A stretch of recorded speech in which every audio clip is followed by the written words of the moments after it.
In town, out of the NL East, it's interleague baseball at the Yards, and Jeremy Guthrie takes the mound. Guthrie looking for his fourth win on the year. It's the O's and Marlins up next on Massive.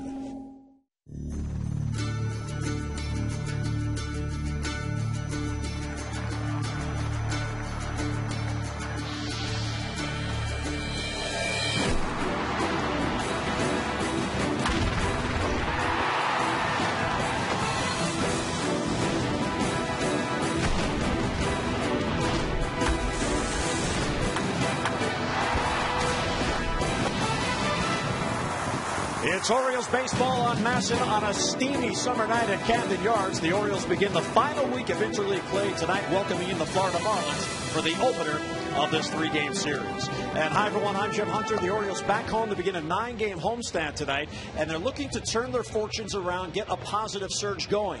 And a good way to do that would be getting more series. The Orioles on the year have played 23 series. They have won only 2 of those series, both here at Camden Yards. A 3-game sweep of the Red Sox and 2 out of 3 from Seattle. And this despite the fact they have won 6 games in series openers, and they've been unable to capitalize on that and get their 2 out of 3. And Mike Flanagan, when you talk about getting on a roll, it all begins with a starting pitcher. That guy has to give you a chance. And the Orioles always feel very good about it when Jeremy Guthrie. Well, he has been their most consistent pitcher. 13 of his 14 starts. He's pitched 6 innings or better. And the other thing to remember, too, with interleague play, you don't get to see these hitters very often. So the pitcher that's pitching the first game of the series really sets the tone for the other pitchers to know what the hitters are looking for. Now, Jeremy Guthrie has lost his last 4 starts. He has pitched better than that record might suggest, and that's kind of been what has followed the Orioles starters on the year. Right. It really has been run support for Jeremy Guthrie all year long, maybe even going back over a couple years. He always seems to be a pitcher who pitches well, but the offense doesn't get him a whole lot of support. Even over his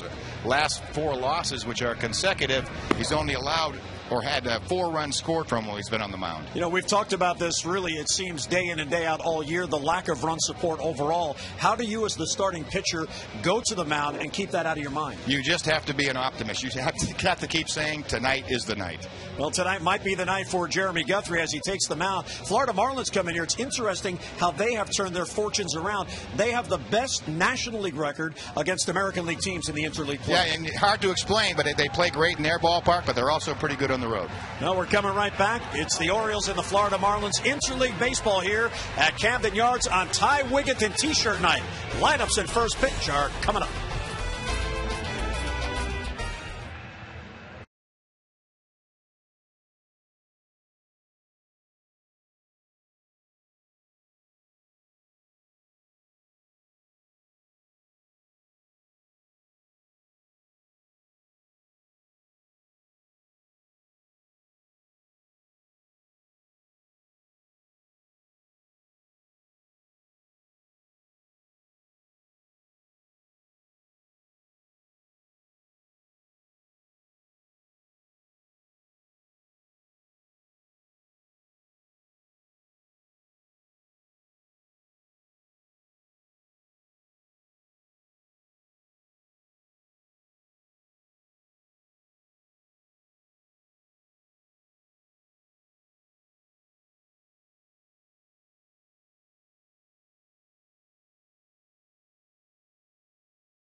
Your bag, it's on.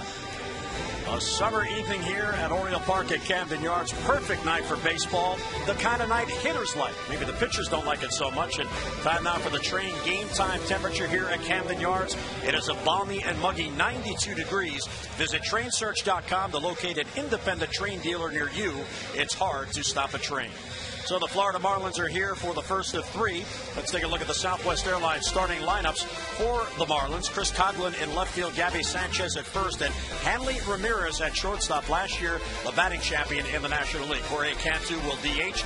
Dan Uggla at second. Cody Ross in center field. Mike Stanton, the 20-year-old in right field. Wes Helms at third base. And Ronnie Paulino, the catcher, bats ninth. Well, tonight's scouting report is brought to you by PNC for the achiever in us all. Let's take a look at that scouting report for Jeremy Guthrie. Be ready in the first. The Marlins, 42 runs they've scored in the first inning, among the best in the National League. And it's cannot or should be Cantu. Jorge Cantu against Jeremy Guthrie. 2 for 3 with the home runs. We'll have to keep his eye on him. And right on the mark, right-handed hitters have hit only 3 home runs off of Jeremy Guthrie. And there are 8 right-handed hitters in the lineup. So very favorable for him having a good outing tonight.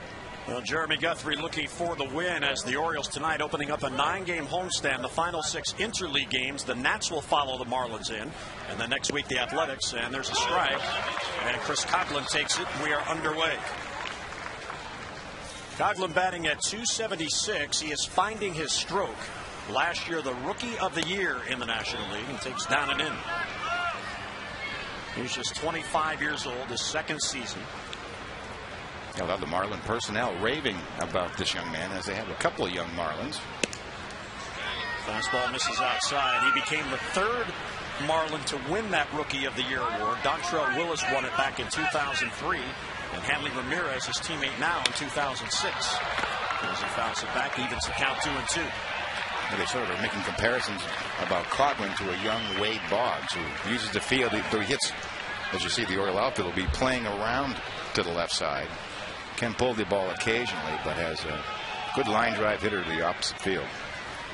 Started slowly. They were talking about how maybe feeling the pangs of the Rookie of the Year award until about this month started to get himself straightened out. Check swing, and he went too far. Good pitch by Guthrie. Coghlan down on strikes, and the game begins with a strikeout for Jeremy Guthrie. This is the pitch they said he had problems with when he was slumping the beginning of the year, was the high fastball. This one up and out over the plate. Give Jeremy Guthrie some credit. 96 miles an hour, up and away. Tough to lay off of. You know, it's interesting. Jeremy's strikeouts as Gabby Sanchez steps in, the first baseman, and there's a strike.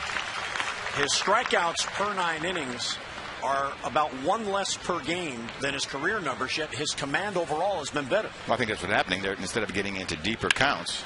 And there's a base hit to left field for Gabby Sanchez, who is now hitting 6 straight games. So the Marlins have a 1-out base runner here in the first. And Hanley Ramirez coming up. And here's a guy that has thrived hitting against the Orioles in these interleague games. Yeah, he really has been a powerful and a terrific offensive player. Won a batting title. 342 average last season versus the 06 for 13. I think he had a couple of grand slams, as a matter of fact. 11 RBIs in 3 games. And always seems to be in the center of what's going on with the Marlins. He missed Sunday's game at home. He had a tight hamstring, and there was some wonder if he would be well enough to be in there tonight, and he is. Marlins, like the Orioles, did have yesterday off. He is 5 out of his last 17, and already a star. It seems like he's been around forever, and just 26 years old.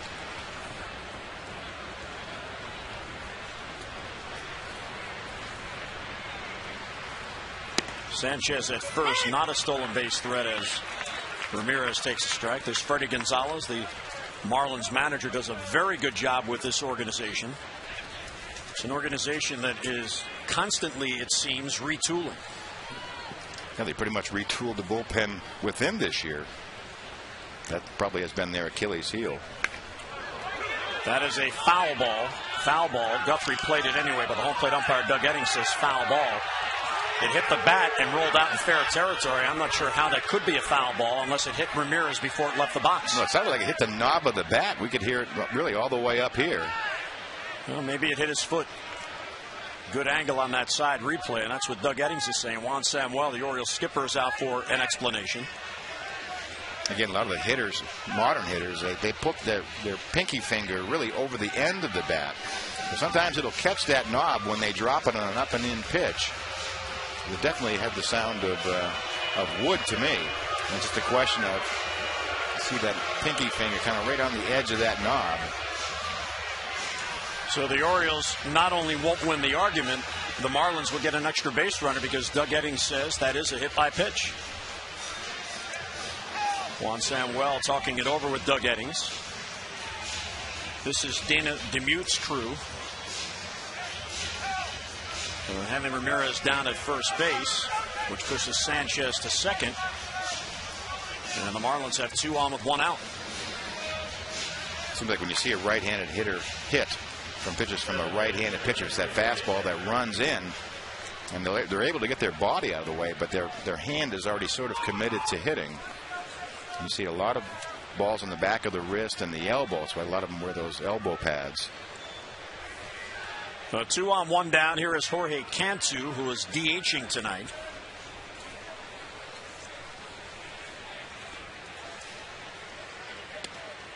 And it's outside 1-0. This is the one area that the National League teams really try to take advantage of.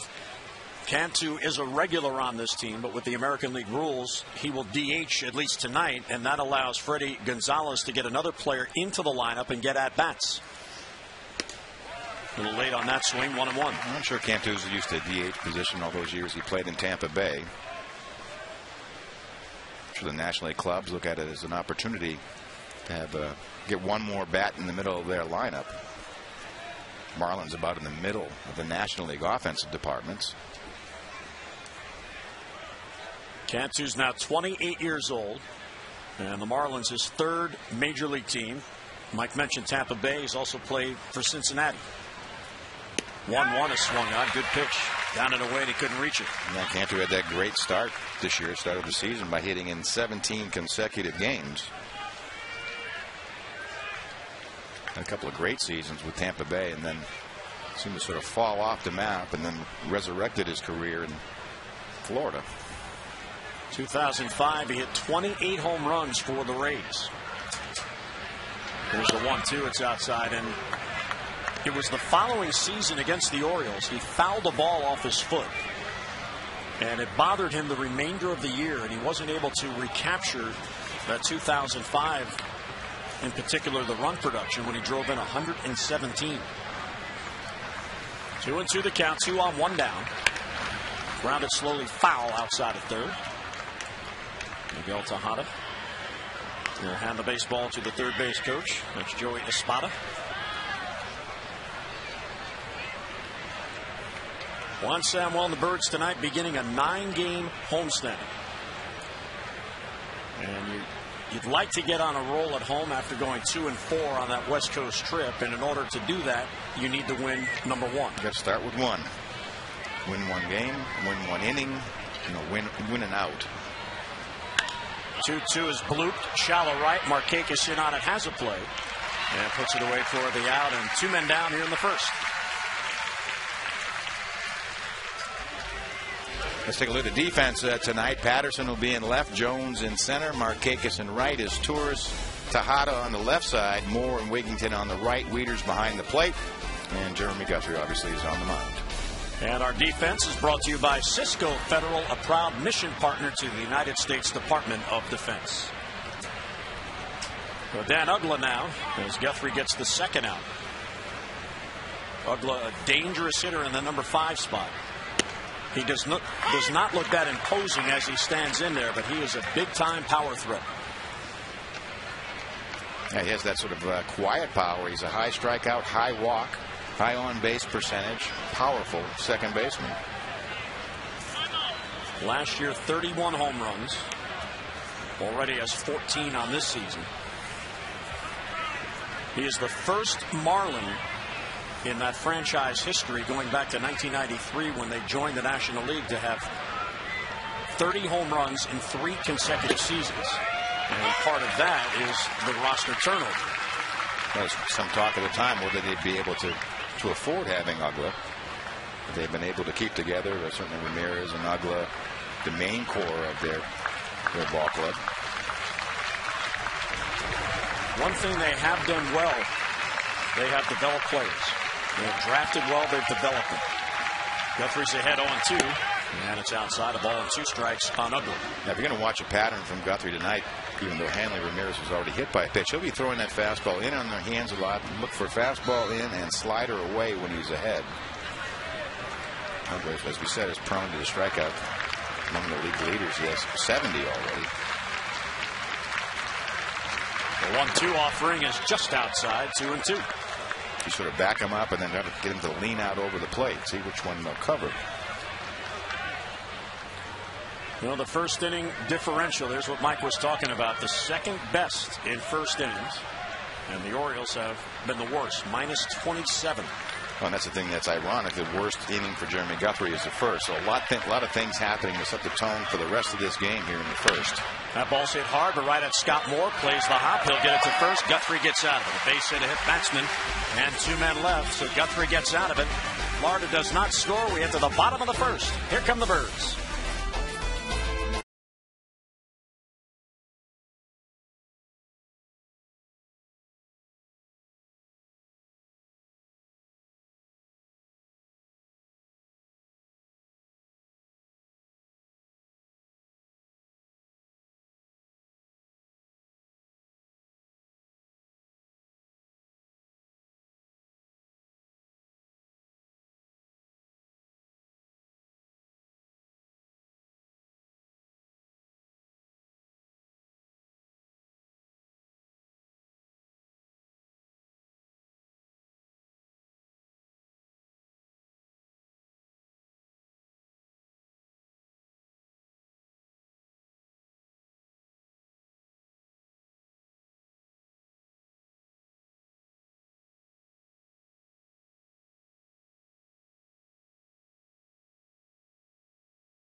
Corey Patterson, Miguel Tejada, Nick Markakis with Ty Wigginton in that cleanup spot.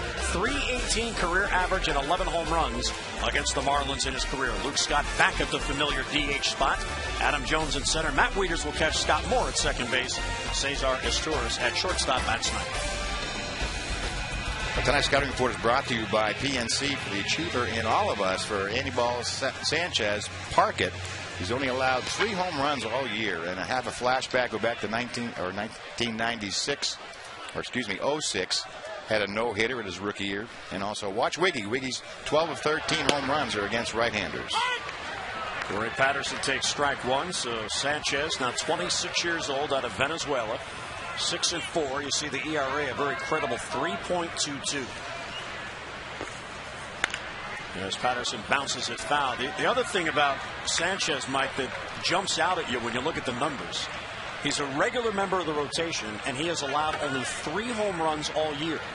1 in each of his last 2 starts. Carlos Pena of Tampa Bay and Julio Borbon of Texas. And the other was way back in April. Placido Polanco of the Phillies hit him out. That's it. 3 home runs, and they're all solos.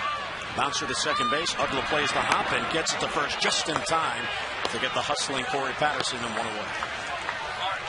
Let's take a look at the Marlins defense. Chris Coughlin will be in left and has 6 assists on the year. Cody Ross in center. Mike Stanton, talented young player at right. Helms, Ramirez, Uggla, Sanchez again at first base, and Ronnie Polino behind the plate. Florida has the worst fielding percentage in the National League as Miguel Tejada comes up. The Marlins have committed 58 errors on the year. Miguel 0 for his last 10, looking to find some positive at-bats here at home. Although he did have a fairly decent road trip overall, he comes home 0 for his last 10. That's a consistent but unspectacular. And there's a strike, 1-1.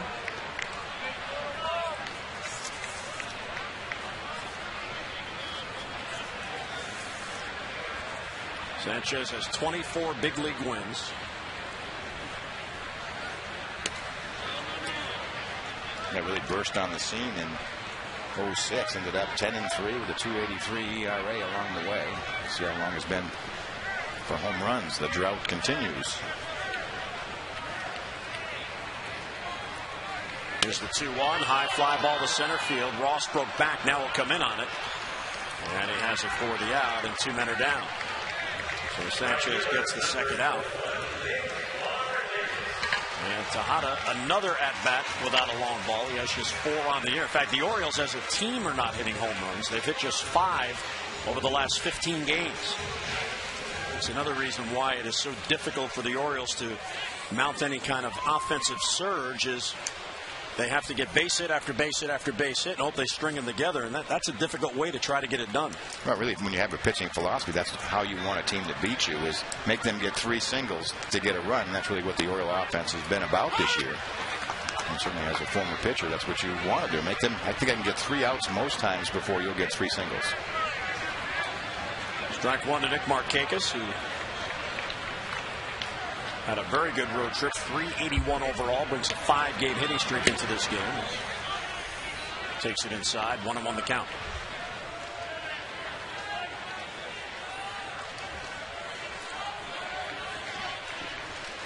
Sanchez coming off a loss in his last start. It was a week ago against the Texas Rangers. As Markakis pops it foul, that'll be out of play. He's won only once in his last 3 starts, and that followed a 4-game winning streak. One thing he does get is run support. The Marlins have averaged 5.3 runs per game. He is one of only 21 pitchers in the entire National League that gets run support 5 or above. 1-2 to Markakis is outside, off-speed pitch. Yeah, he was really sad to see May go away. Sanchez was 4-0 in May with a 1.93 ERA. June, though, he's had a lot more run support. It's just 1 and 2 in the run. 2-2 pitch is hit hard. Oh, Ugla with a nice play from his knees. He will get Markakis.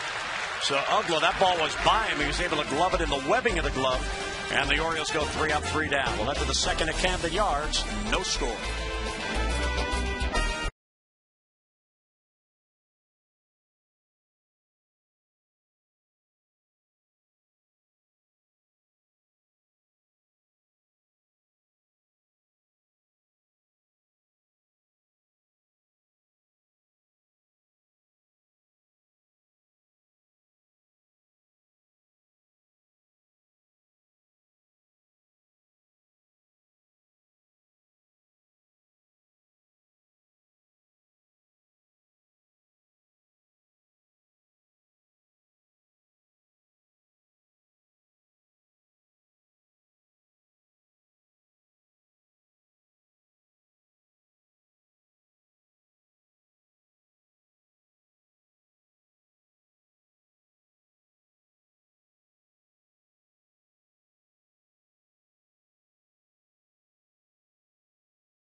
a boost at the plate. Matt went just 2 for 20 in the road trip, and it gives Juan Samuel the option with the third catcher to DH Matt Wieters a little more often so Matt can stay fresh and also work on his offense. Now, Juan said, although that is an option, he doesn't want to do it too much because despite the fact that Matt is not hitting right now, his ability to call the games and manage the pitching staff behind the plate is too valuable to lose. Jim? All right, Amber, thank you very much. So because of the acquisition, you look at Matt Wieters, who is behind the plate yet again. The Orioles have a 5-man bench tonight because the move was Chris Tillman being sent back to the minor leagues. There's a chopper to third. Cody Ross, that is a foul ball. Good play by Tejada. There's no way he would have been able to get Cody Ross, so it's a foul ball. So Chris Tillman goes to AAA Norfolk. He'll go back into the starting rotation. Jake Fox comes here from the Athletics in exchange for Ross Wolf, and Clay Meredith designated for assignment. That's how they got Jake Fox on the 40-man roster. Now, Jake Fox in his career has had limited catching experience at the big league level, but he has in fact put the gear on. So yeah, it gives you some flexibility to be able to DH Wieters and to catch someone else anyway, and not be afraid of losing the catcher. And it's a valuable tool to have. Valuable asset for any player to be able to go back there. A lot of players will say they can catch in an emergency, and they're praying it never comes. 3-1 on Ross. And there's a fastball for a strike. Ross, Stanton, and Helms for the Marlins in the second inning. Cody Ross is really a high-energy player, 29 years old. The Marlins, his 4th major league team.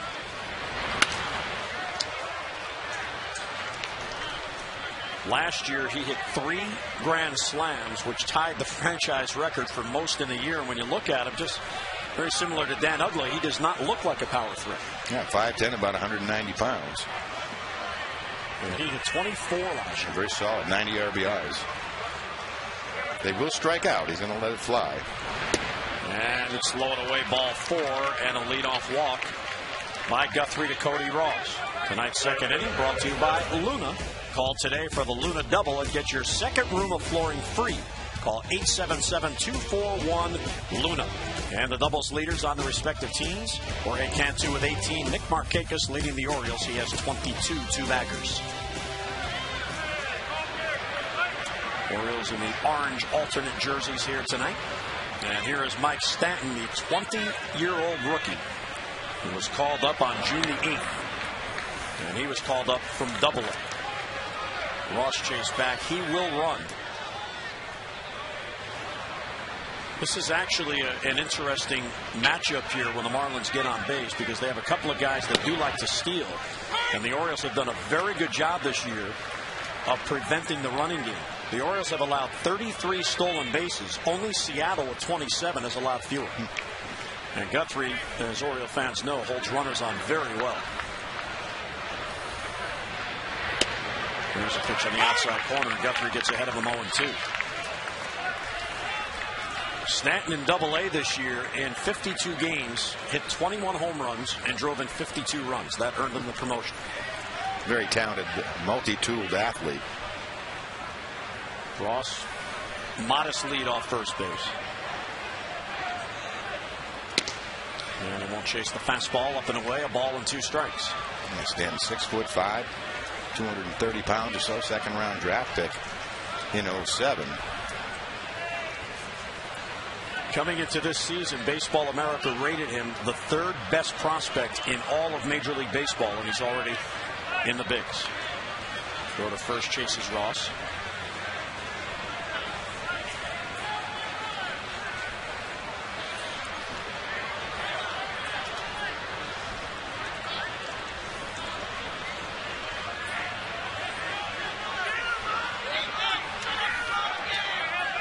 Doug Eddings is having a problem with someone in the Marlins dugout. Not sure what that's all about. Freddie Gonzalez got a chuckle out of it. Maybe they thought Guthrie balked on that quick throw to first base.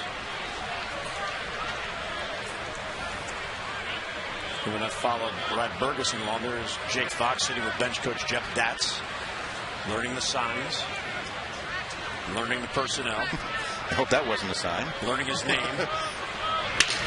There's a broken bat base hit left center field. Adam Jones over to try to cut it off. Ross will head to third, and Jones will throw back to second base. And here come the Marlins, a walk and a single, and it's first and third, and nobody down.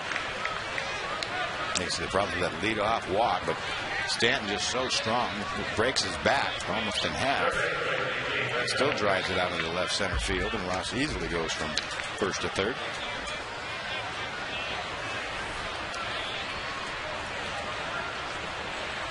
So the Orioles will play the infield for a double play ball, which would allow a run to score if they get it.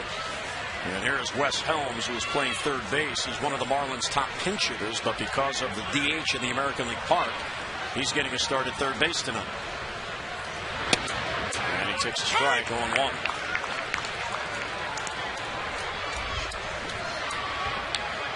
One of those players that seems to have been around forever.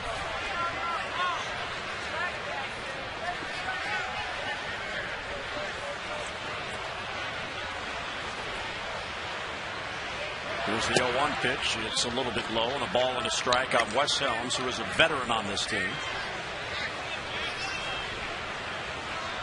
Guthrie has one strikeout, one walk, and he's hit about. This Marlins, although in the middle of the pack, is averaging about 5 runs a game. Fouled off back of the plate. Well, Guthrie has not won a game since May the 25th against Oakland. Here are the numbers over his last 4 starts. 4.79 ERA, 5 home runs allowed. He has started 7 times in the opening game of a series, as he is tonight. 2 of his 3 wins have come in that situation. And he really can set the trend, as we talked about, for this entire series. There's a liner to center field. Jones will have to plate on a hop. There's an RBI single for Helms, and the Marlins get a 1-0 lead. The leadoff walk comes in to score. So Wes Helms getting a start, picks up his 12th RBI. That shows you the value for the Marlins, certainly, of the leadoff walk.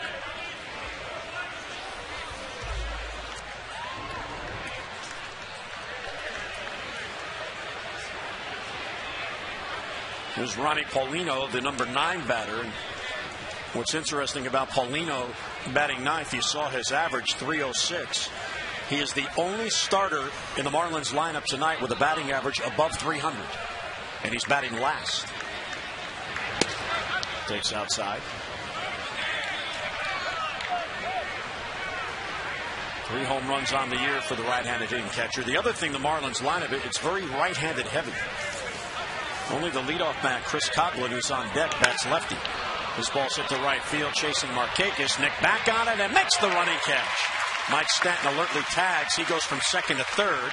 And getting back to first is Wes Helms. That ball carried a bit more than it looked like when it left the bat, but Markakis, a nice running grab for the out.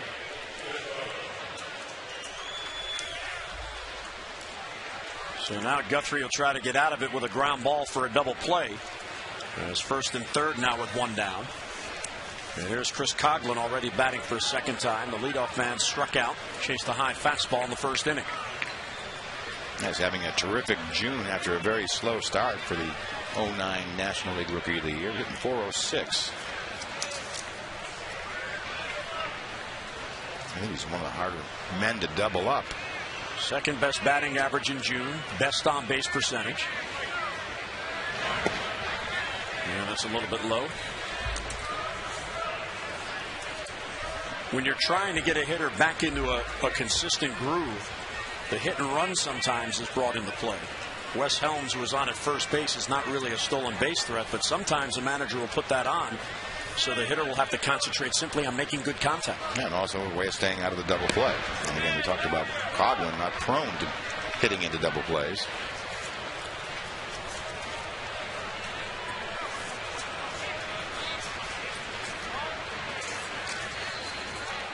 Gets ahead on the count, 2 balls and no strikes.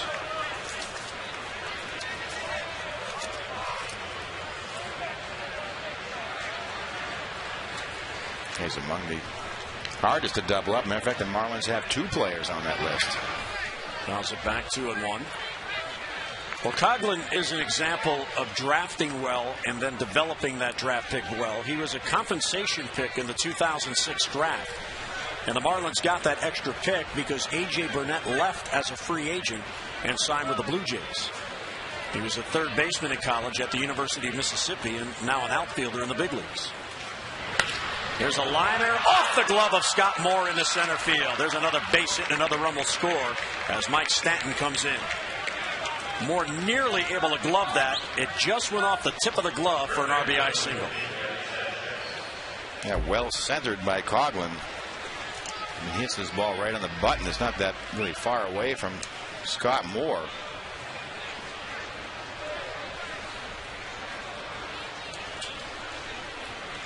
Rick Kranitz out for an early visit here. Still only one down. That's the third hit in the inning and the fourth base runner, and all follow that leadoff walk. Yeah, I'm sure what he's talking about is to get the ball down.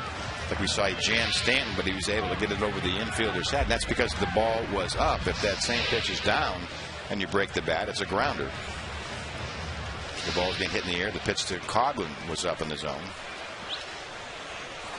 Not a very good pitch count already for Jeremy Guthrie, almost approaching 50. Gabby Sanchez now, the Florida first baseman. He pops it up. Moore out, Markakis in. Markakis calls. Nick has it for the out, and 2 men are down. So Gabby Sanchez helping out Guthrie there, going after the first pitch.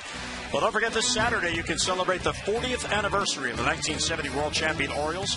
Brooks Robinson, Frank Robinson, and more than 20 members of the 1970 team will reunite here at Camden Yards. Now be at Oriole Park by 3:30 to witness the special pregame ceremonies before the Orioles take on the Nationals. They'll wear the throwback uniforms in the game at 4:05. So don't miss this Birdland celebration. 40 years in the making. 888-848-BIRD or online at Orioles.com. And yes, number 22, Jim Palmer will be here, as will Brooksy. And the Orioles on the last road trip adding the retired numbers inside the stadium. Of course, they've been outside the stadium. The monuments out beyond center field behind the bullpen picnic area. But now they are displayed here in the ballpark. As Henry Ramirez took ball one. Sidearm pitch misses outside. In left field, the numbers, there they are. The 6 retired Oriole numbers, and number 42 for Jackie Robinson, Frank Brooks, Earl Weaver, Jim Palmer, Eddie Murray, and Cal. That is a real nice touch. I'm surprised you knew them all. They're pretty easy here and pretty well defined. We'll say I cheated. Their pictures are in the hallway. I went out and took notes.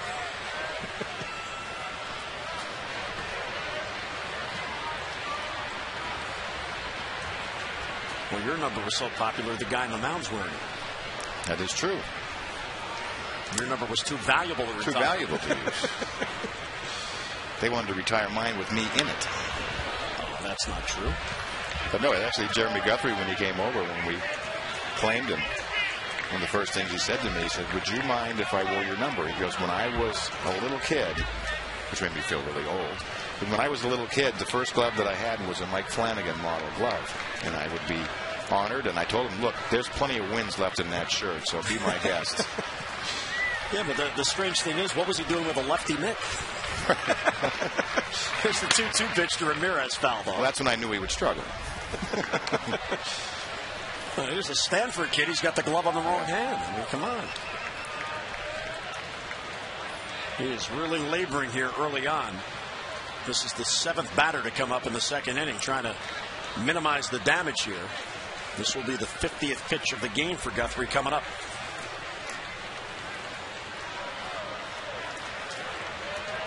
2-2 on Ramirez.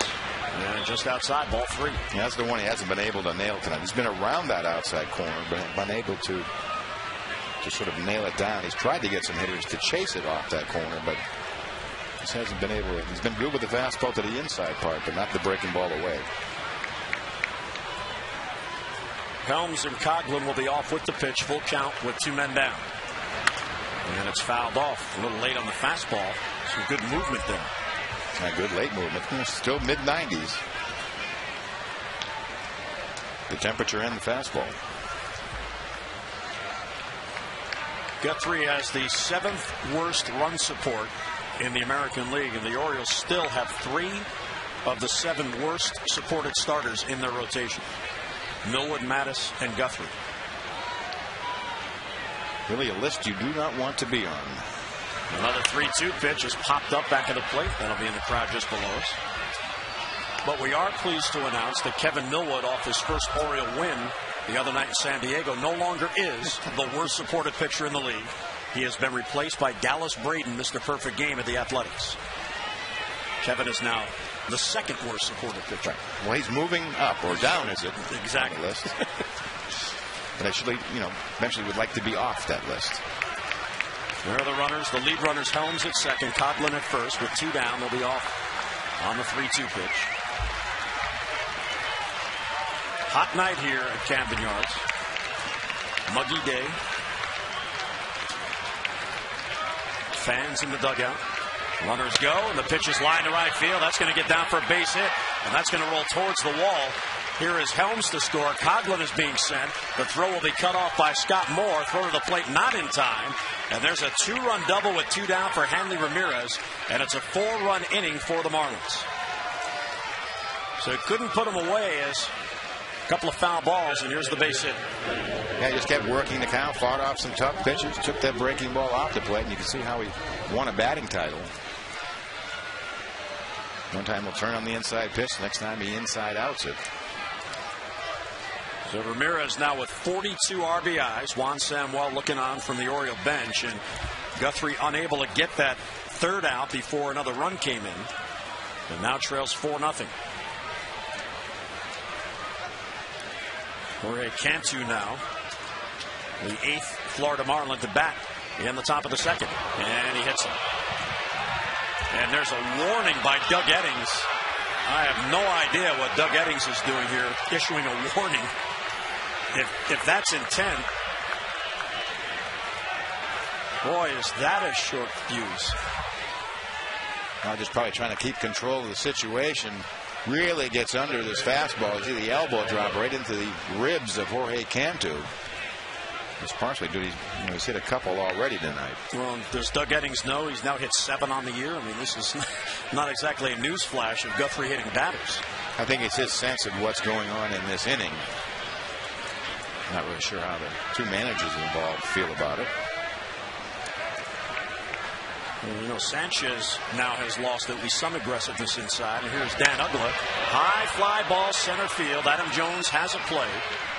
On the warning track now, hauls it in for the out, and the inning is finally over. Well, the Marlins bat around, they score 4 and slam 1. Middle of the 2nd, 4-0 Florida.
expected, Freddie Gonzalez is not too happy about that warning issued by Doug Innings after the Jeremy Guthrie hit by pitch of Jorge Cantu, and they were having a heated discussion in between innings here. And Freddie Gonzalez, Mike, is basically saying, why are you penalizing my guy because the other guy can't command his fastball? Well, I think what he's also saying to him is look, if you think that Guthrie threw at my hitter, throw him out of the game. You know, don't wait. You don't have to warn him. And this really continued on for most of the half inning, and I think Eddings is going to go out and explain it to him. And what he's also saying, look, you hit somebody, you're going to be ejected from the ball game, and I think the point being is they wanted a free shot. Well, and I would agree with what Freddie Gonzalez did say, is that if Doug Eddings, and I don't know how he would know if Guthrie had intent. I don't think he had intent. I think it was just if he warned him, then to me, he thought there was intent. You don't warn him if you think it just got away from him. And I think that's what Gonzalez was trying to point out. Wigginton, Scott Jones for the Birds in the second as Sanchez misses inside, 2-1. But when you're in these situations as a pitcher, it really does take away the inside part. You say, well, I'm going to go in, but maybe not as far as I would like to go in. Not wanting to be ejected from the game. It's high ball 3, and you can see Freddie Gonzalez is not too happy over there on the Marlins bench. Well, and that's the other thing. You're not sure the internal pressure that Sanchez is facing from his manager. Many times the call is made from the manager if he wants some sort of retaliation. Wigginton pulls it into left field. That's going to get down for a base hit. It's going to bounce all the way to the wall as Coghlan digs it out. Wigginton hustles into second base and just beats the throw. What a throw by Chris Coghlan. So a leadoff double for Wigginton, and the Orioles trying to chip away here in the second. Yeah, Wigginton, we talked about his power against right-handed pitching. 12 of his 13 home runs against righties. But watch how quickly Coghlan gets on this ball. This is one of the longer throws a left fielder will make. Right on the button. You see Wigginton here going, little extra burst. But that's why Coghlan in left field has 6 outfield assists already. Terrific young all-round player. And again, Wigginton hitting well against the right-handed pitcher. Here's Luke Scott back in the DH spot. Luke at 276 with the 10 home runs. He is one of several Orioles as he takes ball 1 in a home run drought, although his is not as pronounced as Miguel Tejada's. Luke has got 46 at-bats without a home run going back to June the 3rd. And when he gets in those streaks, he tends to get them in bunches. There's a strike, 1-1 the count. The Orioles have hit just 1 home run in the last 4 games. They're 10th in the league with 52. Yeah, Luke has just had trouble really overall with runners on base. Much better hitter with nobody on this year. Takes inside ball 2. The other thing about this team, and it's followed them all year, they're trying to get better at this, but it's the plate discipline and forcing the opposing pitcher to work to get an out. The Orioles still are dead last in drawing walks in the American League. And Sanchez turns around and bluffs Wigginton back to the bag. And when you see that number, the fewest walks, it tells you that at times they go early in the count, maybe sometimes too early in counts, and they'll swing at pitchers' pitches. I think it shows you the pressure that the offense is under, without that big bat in the middle, to maybe try to do more. Pops it up, shallow right. Mike Stanton moves in on it. Has it for the out and 1 down. Wigginton with a bluff going to draw a throw and 1 away. Well, tonight's Maryland Lottery Hit It Here fan of the game is Latoya Kenyon from District Heights. If an Oriole player hits the Hit It Here sign located in the bullpen area, Latoya will win $100,000. To find out more about how you could become the fan of the game, visit mdlottery.com/Hit It Here. And if anyone hits it there, that will be money well earned. Well, that is a shot. They should be proud to have thrown any pitcher that could throw in that far. That is on the back wall of the back bullpen. Reachable. Right under the O's extra set. Wigginton at second now with 1 down. Adam Jones takes strike 1. Adam has hit in his last 2 games.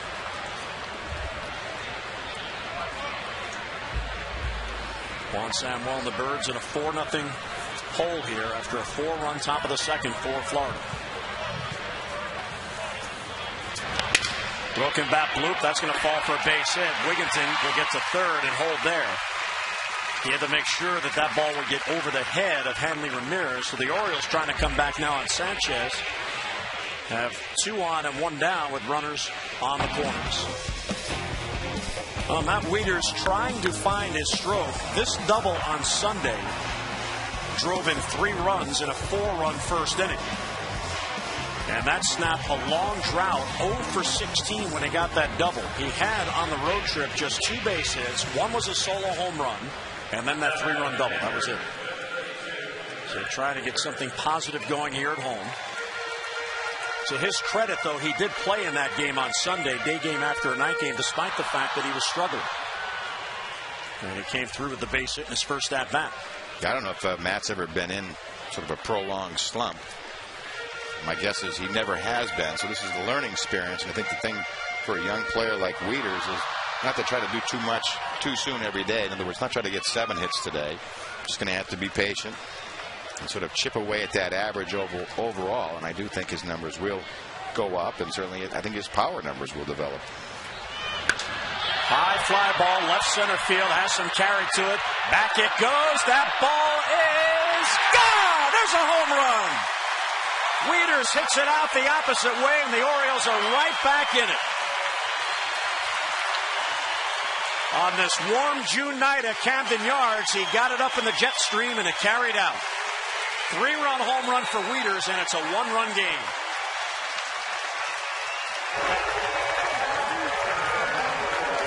And that's when he's going well. He drives the ball to left center field. Not that bad of a pitch. And as we said, Sanchez had only allowed 3 home runs all year. Into about the second row, but that's the thing. I think with Matt catching so much early on in the season, he's starting to get his legs back under him, and that's what really helps you drive the ball. And that is the first home run Sanchez has allowed this year with men on base. The other 3, as Mike referred to, were solos.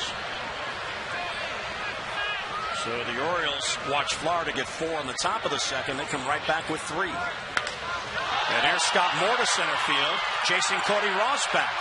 Ross near at the warning track, and stepping onto the warning track makes the catch, and 2 men down. Well, there's been plenty of footage early on in this one.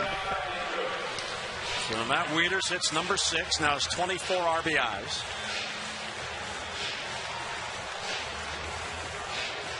So he has 6 ribbies now in the last 2 games. That's how you get on a surge.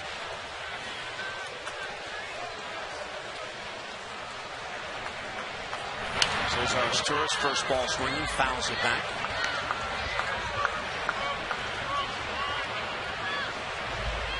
Really, that one swing really gets the Orioles right back into it. Arias to right field, Stanton back on it. And the big right fielder has it before the inning ends. But Matt Wieters with 1 stroke, his 6th home run on the year, a 3-run shot, and the Orioles back in it. The Birds now back within a run. Florida with a 4-3 lead.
After Florida batted around in the second inning, scored 4 runs. And there is strike one to Cody Ross, who got that rally going with a leadoff walk. Well, that should pick up Jeremy Guthrie's spirits a little bit too. Right back in this. It's like, again, just like a 1-0 game. And both pitchers would like to erase the second inning. High pop up, shallow center. Adam Jones moving in on it. 1 down in the 3rd inning.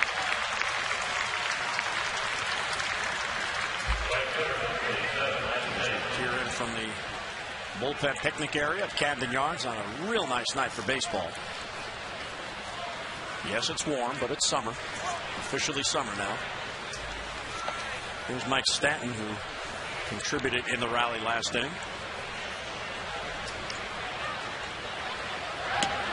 And he takes strike 1. Last year, he combined to hit 28 home runs and drive in 92. Single A ball at Jupiter and then double A at Jacksonville. And he had already hit 21 home runs this year at double A before being promoted. Well, the thing you have to remember, too, he's just 20 now. You know, so he's 17 years old or so when he started. Guthrie ahead of him, no balls and 2 strikes. And he got him. So Guthrie 2 quick outs here in the 3rd. Strikeout number 2 for Jeremy. That's one thing he has done a lot. Is Stanton has struck out 153 times in the minor leagues in 125 games, so he is prone to that. An outstanding pitch by Guthrie. Well, 2 down. Here's Wes Helms. And he takes a strike. I think his pitch count is definitely going to be an issue. Guthrie, I think, already at 60. Bounce towards the hole as Torres waits on the hop. Straightens and throws, and a nice scoop on the back end by Ty Wigginton. So a 3 up, 3 down. First for Jeremy Guthrie. Birds coming up in the 3rd, down by a run.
Sports Bar and Grill. Bring your Green Turtle receipt to the Orioles box office for a buy one, get one free ticket offer for any non-prime game. With flowers outside Camden Yards by the Orioles offices. Just in front of the warehouse. Eddie taking us in from center field beyond the bullpens. That is a beautiful shot. This beautiful ballpark. And here's Corey Patterson for his second at bat tonight. Takes strike 1. Tejada and Markakis will follow.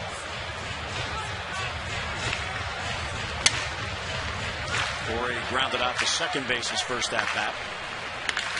Sharply hit towards the hole. Diving stop by Sanchez. He gets up and flips it to the pitcher Sanchez. And Patterson is robbed. Nice play by Gabby Sanchez and 1 away.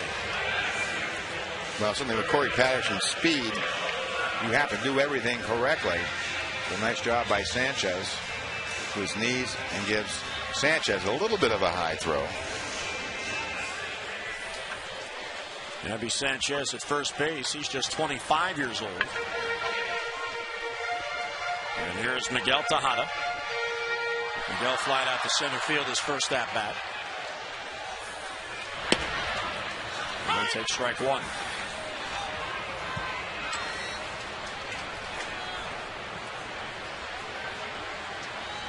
Miguel has just one RBI in the last 21 games.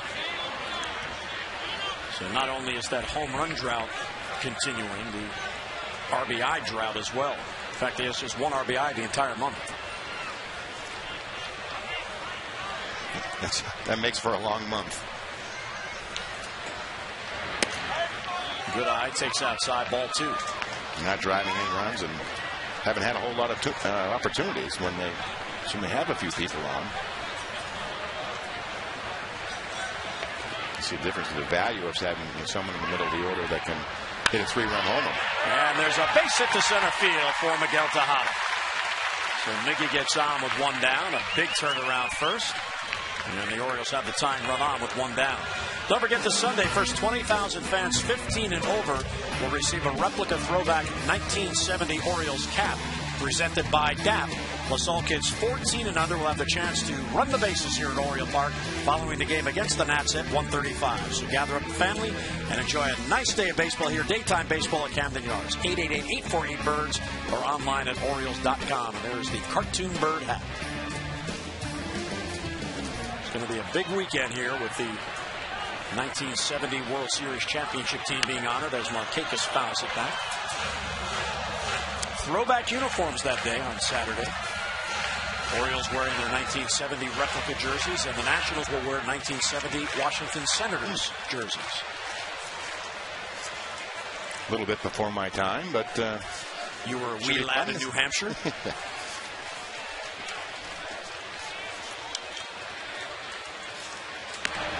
Sanchez deals high, 1-1 on Markakis.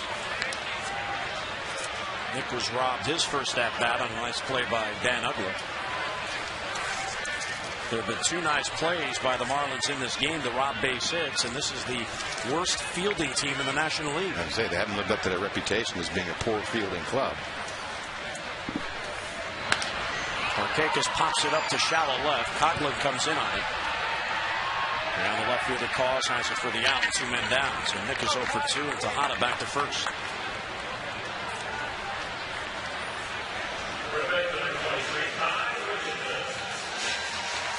The Marlins starters have 28 wins on the year. 28 of their 33 wins have come from the starters, and that's an impressive number. That they are pitching deep enough in games to be involved in all those decisions. That's about the starters, about a 3.5 ERA. The problem has been with their bullpen. They have an excellent closer, but as many teams complain about, their 6th, 7th, 8th inning pitchers have not got it done. Sanchez gets ahead of Wigginton 0-1. Ty got the Orioles going in the second inning with a leadoff double.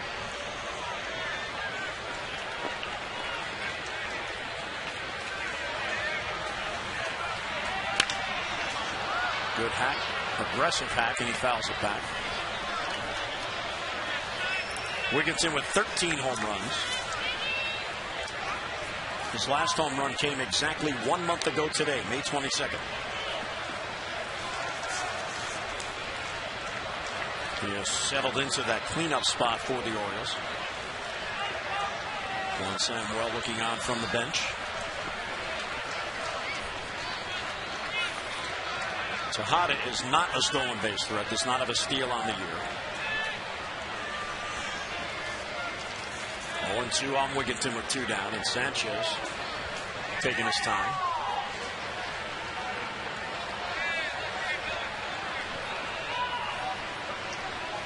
It's funny how the warning seems to have quieted down both sides and both offenses.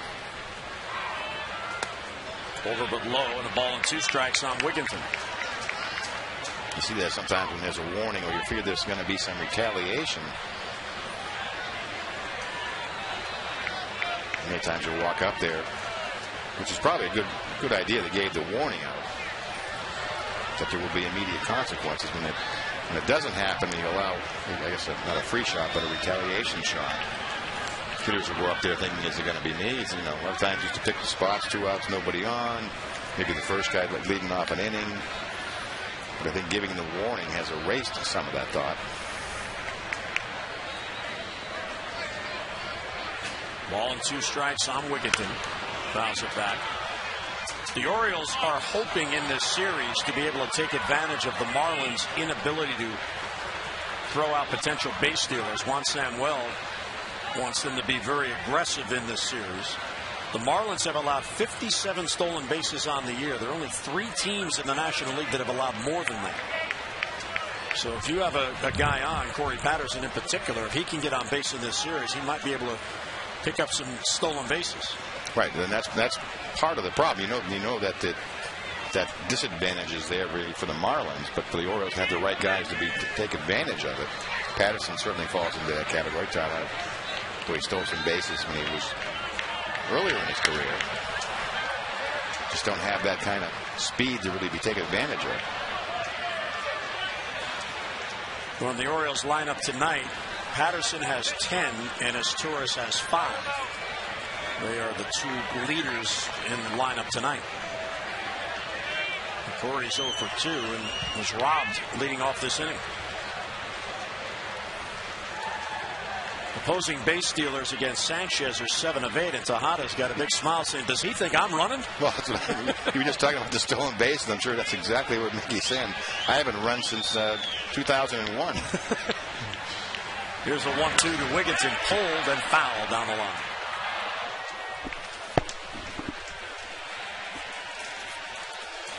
Well, we can look at it from the other standpoint and say, wow, that's a lot of respect for Miguel. Yeah. But you do see some pitchers even throw over when the runner will have his foot on the bag. Sort of the courtesy throw. Sometimes you do it just to buy yourself some time to think about the next pitch you want to throw. 43 pitches for Anibal Sanchez. Wigginton takes high, evens the count 2-2.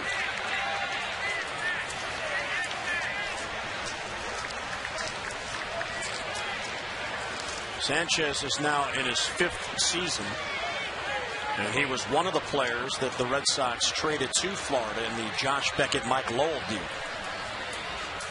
He was in Double-A at the time of the Red Sox, and then following that 2005 season as part of that trade, of course, Hanley Ramirez, the Florida shortstop, was the centerpiece of that trade.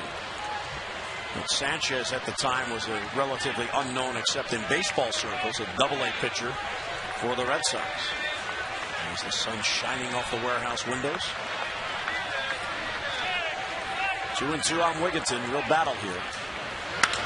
Line towards the gap in right center field. Stanton lost it. Now he has it. And it comes back to him. He has it for the out.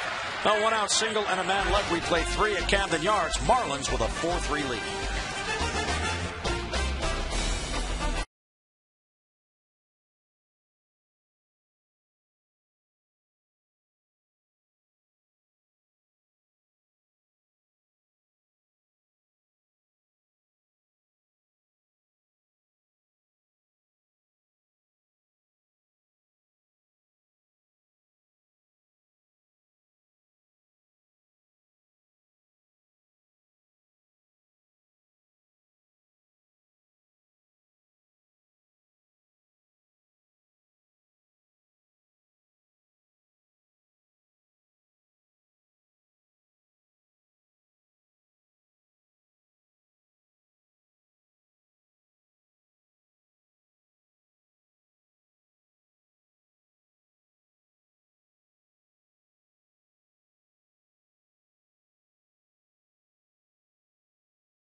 former Orioles shortstop Mike Bordick to help with the infield defense.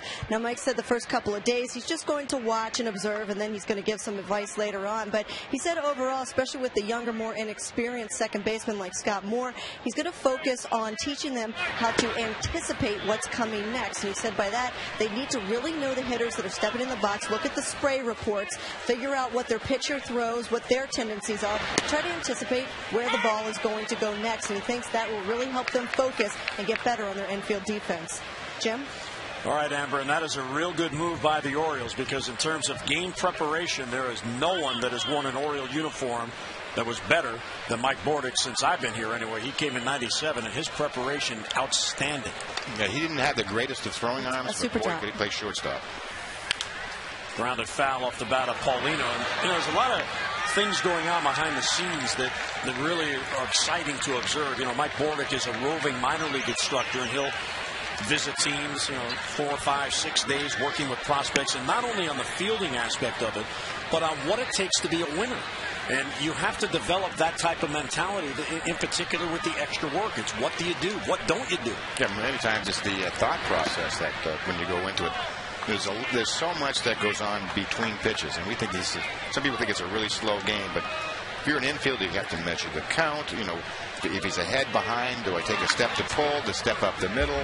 Are the runners on? They're going to throw through. There's a multitude of things you have to process between pitches. So Mike Bordick will be with the team here on this homestand. Here's a 3-2 pitch to Paulino, and it's pulled in the left field for a base hit. So the leadoff man is on now for a second time in 4 innings, a leadoff single. The other thing that I've noticed, Mike, is Bruce Keeson, who is one of the Orioles' top scouts, on the last homestand, he was here the entire homestand observing the Orioles. Then when Zach Britton pitched the other night, he was at Bowie watching Britton. And when Bergeson pitched last night, he was at Norfolk watching Bergeson. And you like the attention to detail with another set of eyes instead of just the coaches who are with those guys all the time. Send somebody in from the front office. Well, if there certainly is one organization you should know, it should be your own.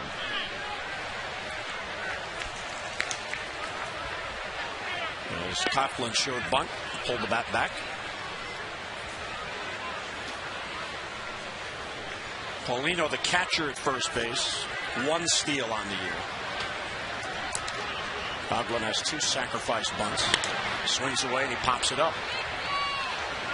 As Torres out, Jones in as Torres has it for the out, and 1 away here in the Florida 4th inning.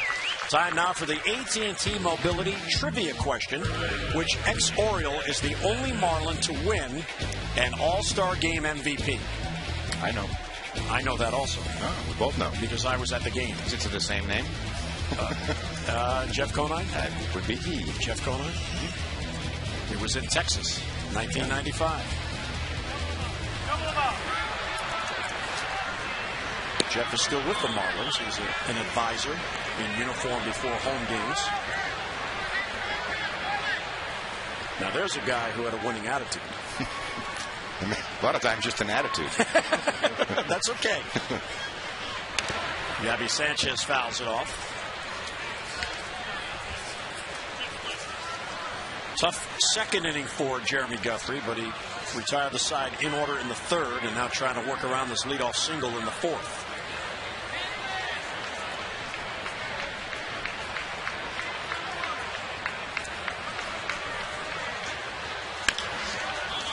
Fouled straight down at the plate, and a ball and 2 strikes on Gabby Sanchez.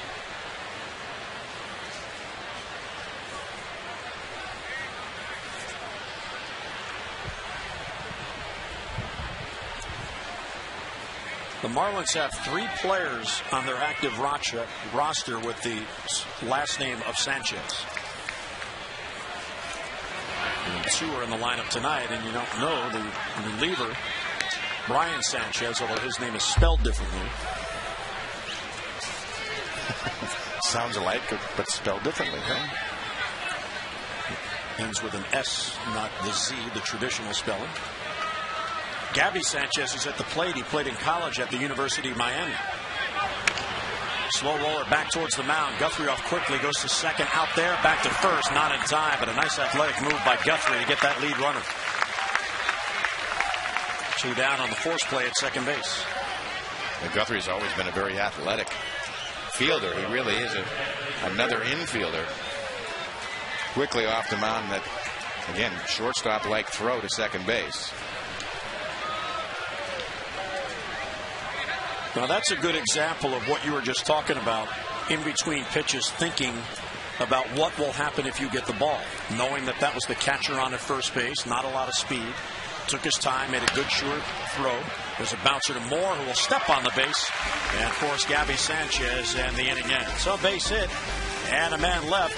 Luke Scott, Adam Jones, and Matt Wieters are coming up for the Birds. Orioles down by a run in the fourth.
Part of the interlocking outfield set. This will be part 2, so don't miss your chance to add to your collection. For your tickets, 888-848-BIRD or online at Orioles.com. Fans here on this warm summer night, enjoying a night out at the ballpark. Luke Scott will lead off against Anibal Sanchez.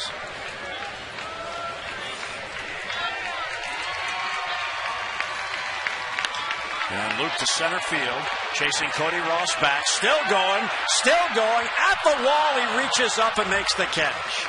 The deepest part of the ballpark, 410, Luke just hit it 409. Look at Cody Ross, he just kind of drifts back, sees where the wall is, his ball is carrying extremely well tonight, but under control, doing your hard running first, slows down at the very end, gauging everything. Plays it on that right-hand glove side. So Cody Ross hauls it in. And that'll bring up Adam Jones, who contributed in the rally in the second inning with a single. Seems like Sanchez has thrown about 1,400 feet of outs. That's where you want to keep the ball, out in dead center field.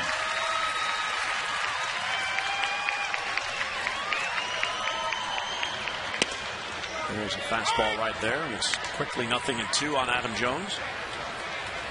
Adam now has a 3-game hitting streak working.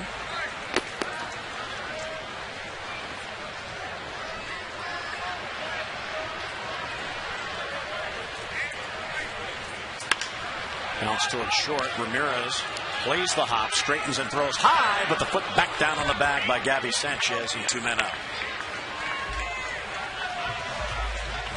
Well, Matt Wieters coming up. Here's tonight's 4th drive of the game, as Matt Wieters hit it out, his 6th home run to get the Orioles back in it. Your local Ford dealer invites you to experience Ford like never before. Ford, drive one.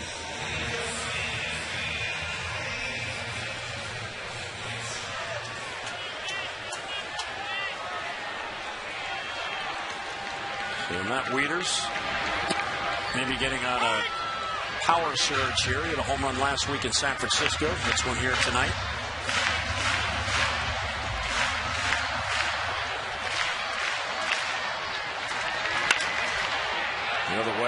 slice back foul. An 0-2 on Wieters. They're the home run leaders on the Orioles. Wigginton and Scott in double figures. Jones sitting on 9, and Wieters now with 6.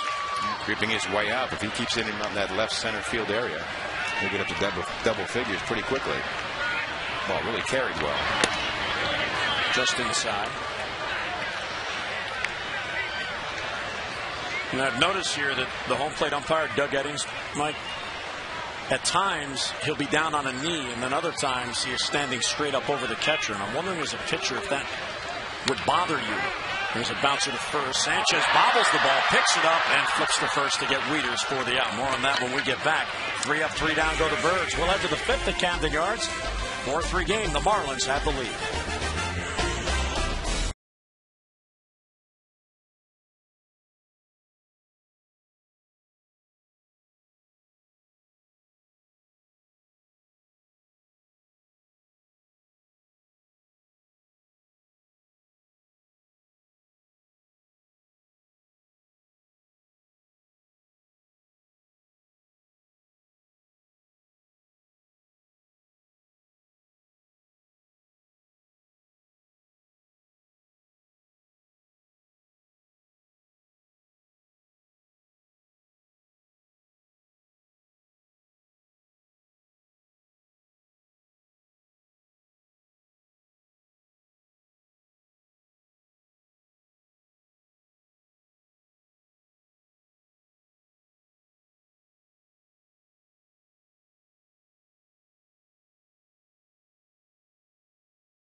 This Sunday, Birds will host the Nats at 1:35 for one low price. Fans get a reserved Utah Street bleacher seat plus the exclusive 2110 Utah Street t-shirt. Space is limited, so get your tickets now, 888-848-BIRD, or just get online at Orioles.com.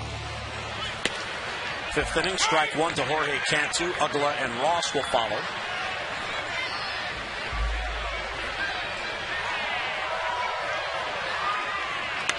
Guthrie has recovered over the last 2 innings after allowing 4 runs and 9 batters to bat in the second. Well, the game has really quieted down offensively since the warning. Cantu was hit by a pitch. Doug Eddings warned both sides. Long conversation between Gonzalez, the Florida manager, and home plate umpire. Well, Sam Well's team may have benefited from that. There's a bouncer to short. Waiting on it is Cesar Estorz. 1 away in the Florida 5th inning.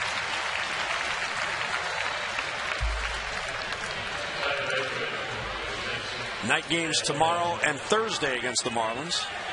This begins the final stretch of the interleague games for the Orioles. 6 more to go, including tonight. The Orioles have gone just 3-9 against the National League after playing very well in the interleague games last year.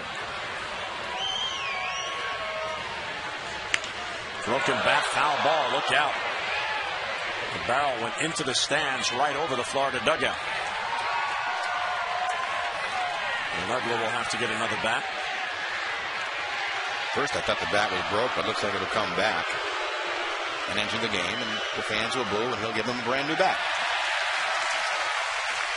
It's that game bat. It looked like it was a broken bat. He just lost control of it. And it helicoptered into the stands.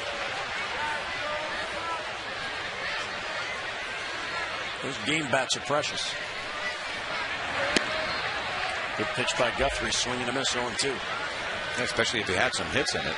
You know, you don't want to give that one up. 0 for 2 on the night. He's grounded out and flied out. Guthrie 2 strikeouts, 1 walk. The walk scored, and there's strike 3. So 3-pitch strikeout of Dan Uggla, 2 men down. Strikeout number 3 for Jeremy Guthrie. Please join us this weekend. The Battle of the Beltways will come to Camden Yards.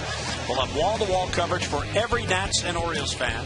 You can find Nats Extra, Johnny Holiday and Ray Knight on MASN HD, O's Extra, Tom Davis and Rick Dempsey on MASN 2 HD, and game coverage on MASN HD all weekend long. So the Nats will be here at Camden Yards, and looking forward to the MASN families coming together again. Bob Carpenter and Rob Dibble will join us here at the ballpark. Debbie Taylor. And there's a strike.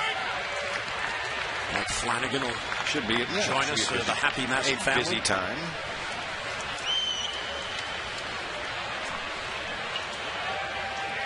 Ross walked and scored in the second. He has flied out as well, so 0 for 1 officially, and takes outside.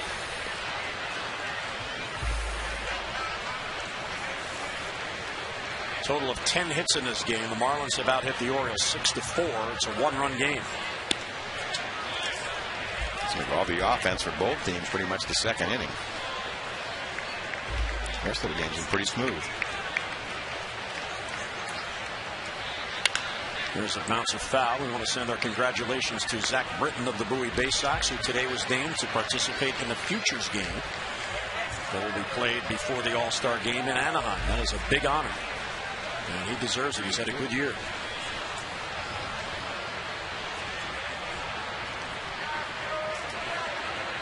Two and 2 to count to Cody Ross. There's a bouncer to third. Tejada gets an in-between hop, plays it cleanly with that strong arm, gets it across. So the second 3-up, 3-down inning for Jeremy Guthrie. Mid-fifth at the Inner Harbor in a 4-3 Marlins lead.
Features a cover story on Matt Wieters, plus Q&As with players, games, and puzzles. It's sold exclusively at all Camden Yards program stands. Then you can also grab the 2010 Orioles yearbook, packed with tons of photos and bios on your favorite Orioles, as well as minor league players. Pick up a copy of Orioles Magazine, Orioles Kids, or the 2010 Orioles yearbook during your next visit to Camden Yards. Jim? All right, Amber, thank you very much. Scott Moore will lead off for the Orioles. Twilight here at Camden Yards, 5th inning, and the lights are just beginning to take effect on the field. Well, yesterday was the longest day of the year, so now every day we lose a minute. Thank you. Thanks for reminding me. Well, the reason I know how that works is my birthday is the shortest day of the year. Right. December 21st. Well, I'm close to you. I'm December 16th, so I know the loss of minutes as well as you do. Bouncer to second base. And Uggla will get Scott Moore and 1 down. So Sanchez is now retired 6 in a row.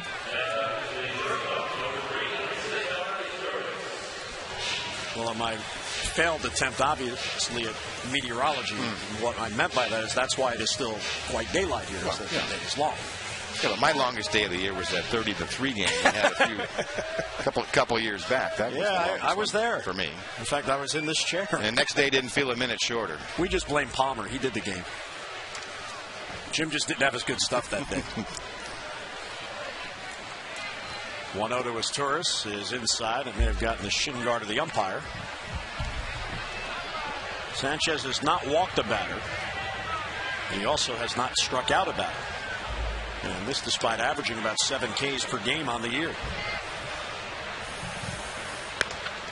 Fastball taken for a strike, 2-1. That's the difference between the National League and the American League. Usually the starter in the National League, you're facing a pitcher. At least 2 at-bats. Can add up some strikeouts along the way. Slap foul. So I see a lot of American League starters that go to the National League. Their strikeout numbers go up, and part of it is facing that pitcher twice a game. So 35 starts, and you could add 75 or 80 strikeouts. Well, the Orioles are thrilled to be back playing the American League rules here tonight. A pitch off the plate outside, especially Scott Moore. He got into 5 games in the 6 games on the trip. 5 pinch hitting appearances, did not get 1 start. I think he had that 1 start where he was scratched during batting practice, stepped on the baseball. And strike 3 called. So Asturias down on strikes. He thought he had ball 4, started down at first base. So there's the first strikeout for Sanchez. And 2 away. Well, here's the Orioles' record in numbers. Against the AL East, they've gone 8-25, and that includes that 3-game sweep of the Red Sox here at Camden Yards. Against all other opponents, 11-25. But the batting average better, the runs per game slightly better, and the ERA is better against non-AL East teams. And that's what you're trying to do here is you got to get a team together, a roster together that's going to compete against those teams, because with the schedule the way it is, the unbalanced schedule, you're going to play all those teams 18 or 19 times every year, the other 4 division opponents. Strike 1 to Corey Patterson. Fouls it back. Well, I've never been a big fan of the interleague play to begin with. I like the balanced schedule. I've certainly played them. I think the wild card is a great thing. But with the interleague play, though, there are some genuine rivalries along with it. To me, it does take away from the World Series. It's part of the excitement, and it's kind of a mini excitement in interleague play. If you have one of these natural rivals, it's kind of like a mini World Series. 2 pitches pop foul out of play. Well, I'm with you. If it went away, I wouldn't miss it. When it was first started in '97, it was really a lot of fun. Going to Atlanta, that first interleague series, the Braves were in first place, the Orioles were in first place. But I don't think it's going to go away, because like what happened last night in Arizona, the Yankees are there. They had a sellout on a Monday night at the Diamondbacks ballpark, and they've had a tough year.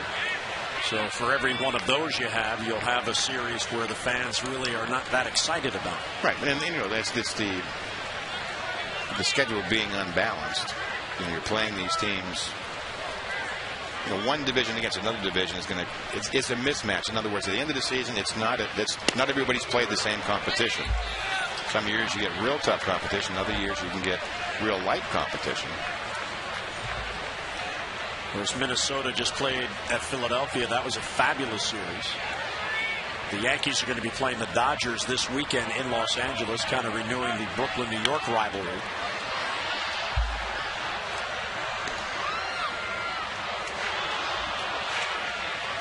See, the thing about the schedule, as you mentioned, and that's a real good point, and you hear the Orioles played San Francisco and San Diego, but the Yankees aren't playing those teams. Right.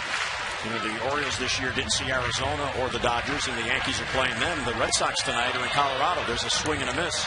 And Patterson is down on strikes in a 3-up, 3-down inning for Anibal Sanchez. We'll head to the 6th. It's a 1-run game.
6, lower third of the Marlins lineup. Here's Mike Stanton, the 20-year-old rookie, and he takes ball 1.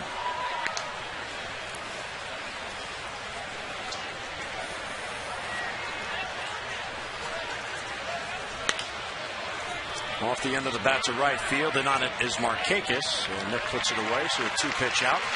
Stanton the first out of the 6th inning. Well, it is a free-swinging Marlin team, even though Jimmy pitch count up at 92. I'm not sure I thought he would get to the 5th inning. As many pitches he threw. I think he had 50 after 2 or close to it. Freddie Gonzalez, here's his team. The top 3 hitters and the bottom 3 hitters have the 6 hits. And the 2-out, 2-run double by Hanley Ramirez was the key at bat in that 2nd inning, as Guthrie was an out away from holding Florida to 2 runs, and Ramirez had a real good at bat. And eventually on a 3-2 pitch after several foul balls, he hit it down the right field line. One thing Jeremy has done since that 2nd inning is really pick up his pace. He really just gets the ball back and lets it go when it's resulted in. It seems like every time you look up, the count's 0-2.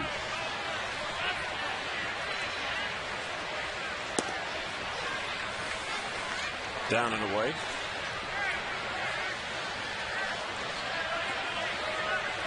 Guthrie looking for his 4th win on the year, which would make him the Orioles leader in wins. He is still tied with Brad Bergeson.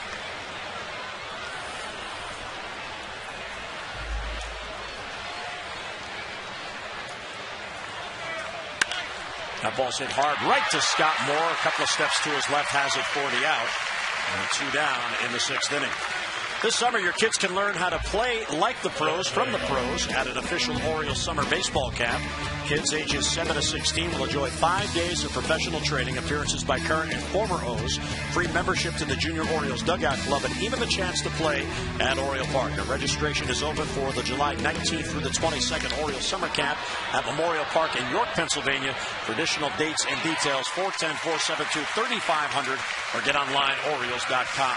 Ronnie Paulino skies to Adam Jones in center field. A 3-up, 3-down inning, mid-6th. A 4-3 Marlins lead.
Find out why 1,000 people are switching to Chevy each day at ChevyDealer.com.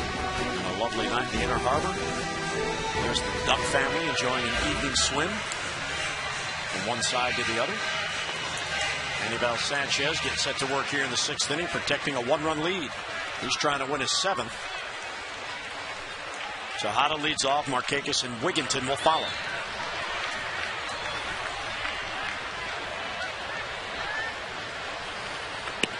And it's outside, 1-0. And here's the Orioles in-game box score. Wieters the 3-run home run. Tejada has a single. Wigginton has a double. And Adam Jones has a base hit. 4 hits total for the Orioles. Fastball's high, ball 2. Yeah, and Sanchez in much better position, certainly pitch count-wise, than Jeremy Guthrie.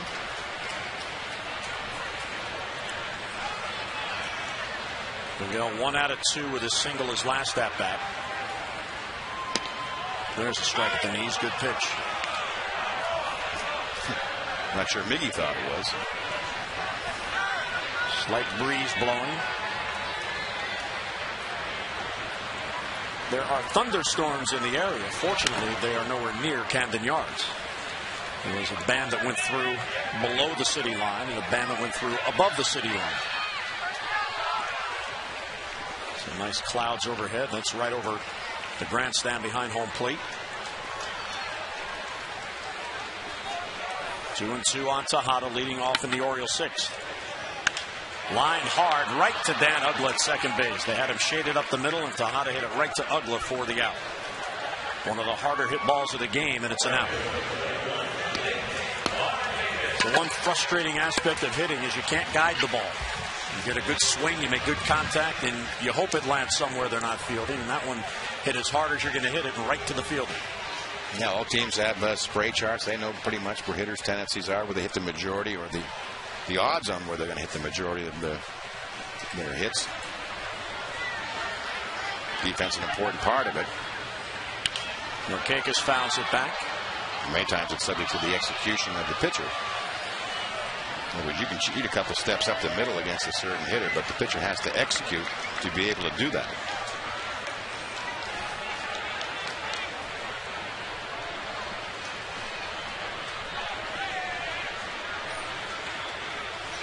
One on Markakis, who is hitless on the night, takes inside. Now, Doug Eddings, Mike, just did it again. He was down on a knee with Markakis up. And to me, this has to change his strike zone. It's just, I don't understand how a guy within a game could have two different stances. There's a base hit down the right field line from Markakis. Stick hustling out of the box. He'll head to second as Stanton digs it out. And Markakis is on with a one-out double. Pretty much a doubles machine. Markakis always up there around the league leaders. Nicely bat. Pitch him away. He'll hit it that way. Looks like it was an off-speed pitch, goes down and gets it. Right down that right field corner. The 23rd double for Nick Markakis. There's the tying run at second base with one down. And the Orioles' leading RBI man at the plate in Ty Wigginton.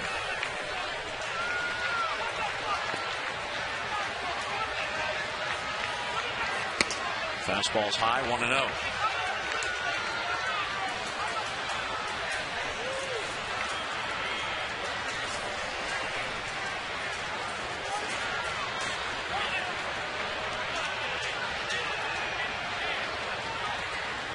Uggla is trying to keep Markakis as close to second base as possible to give his outfielders an extra step or two on a base hit. But what that has done, that's opened up a pretty big hole on the right side. You see Uggla shading up the middle, trying to keep Markakis close. Pitch taken for a strike, 2-1. You can see, though, that Wigginton really has it loaded for a fastball right there. He gets a 2-0 slider. It almost buckled him. A tough pitch executed by Sanchez, but I think he's looking for something he can drive. He's got to have a big hit on his t-shirt tonight. High fly ball, left field, down the line. Coghlan over. Foul ground, reaches up. And did he hold on? Yes, he did. Markakis tags alertly and gets to third. Nice concentration there by Chris Coghlan as that ball kept fading on him. And he hauls it in for the out, 2 down. Yeah, stays right with it. Just has a sense by the warning track where that wall is. What's padded in the front is concrete on the top. And Wiggy just missed it. And one just missed a homer, and I'm sure he would like that have crept into the seats for another shot at it. See Coghlan sort of grabbing that right hip. Fine play. Markakis alertly tagged. He moves up to third. That's good base running. And now Luke Scott, with 2 outs, will try to get that tying run in. Inside, 1-0. And if you're wondering, Sanchez has thrown 2 wild pitches on the year. And the tying run at third, he's only thrown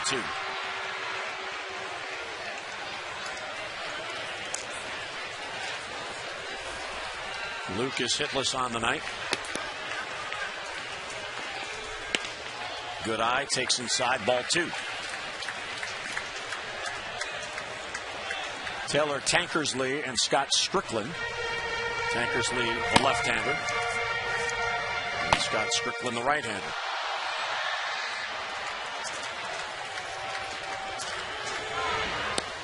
And there's a strike, whipped off speed, 2-1. The Marlins have a 7-man bullpen, a 4-man bench tonight because they have added the extra hitter, Freddie Gonzalez. So his lineup tonight looks like a traditional American League roster. The Orioles, on the other hand, looks like more of a traditional National League roster because with Jake Fox acquired in the trade from Oakland, that move was Chris Tillman going down. So the Orioles have a 4-man rotation, a 7-man bullpen, and a 5-man bench. But somebody will have to be moved for Saturday. Brad Bergeson is the front runner to make that start. 3-1 to Scott is taking first strike. Well, because in the National League, obviously you do a pinch hit for the pinch hitter, or for the pitcher if it's a close game in the 6th and 7th innings. Sometimes that never happens in the American League if he's pitching well. It could happen in the National League in a 1-1 game. So you need to have more sort of role players or bench players than you do in a designated hitter game in the American League.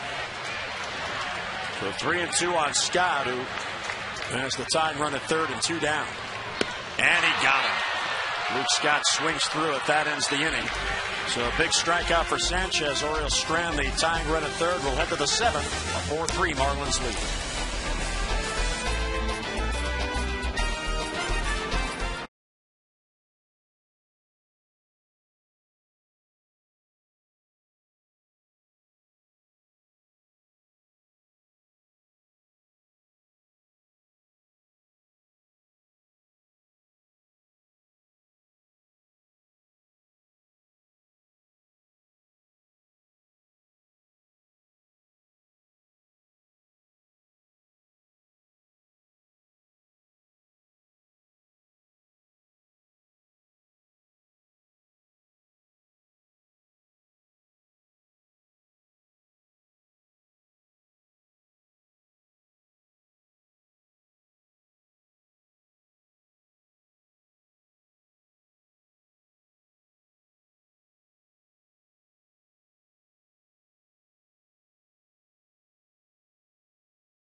As a spot starter. Chris Tillman, of course, not available because he was sent down today. Brad Bergeson did pitch yesterday in Norfolk. He did a good job. He was on short rest through 85 pitches, 5 innings pitched, and gave up 2 earned runs. Now, if it is Brad Bergeson that starts, a corresponding roster move will have to be made, and that could get interesting. Right now, the bench is pretty heavy, so it could be Garrett Atkins released or Lou Montañez sent down, as there are one too many bench players right now with the Orioles. Jim? All right, Amber, thanks very much.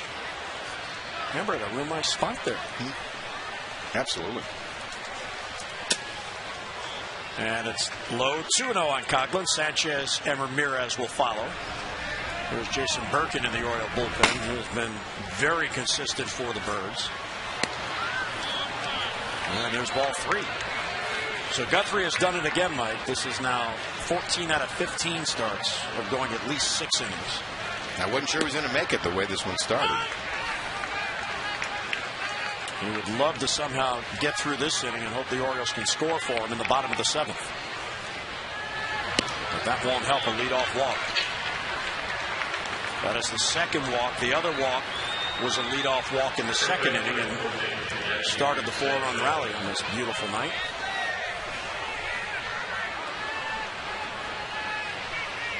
as the moon.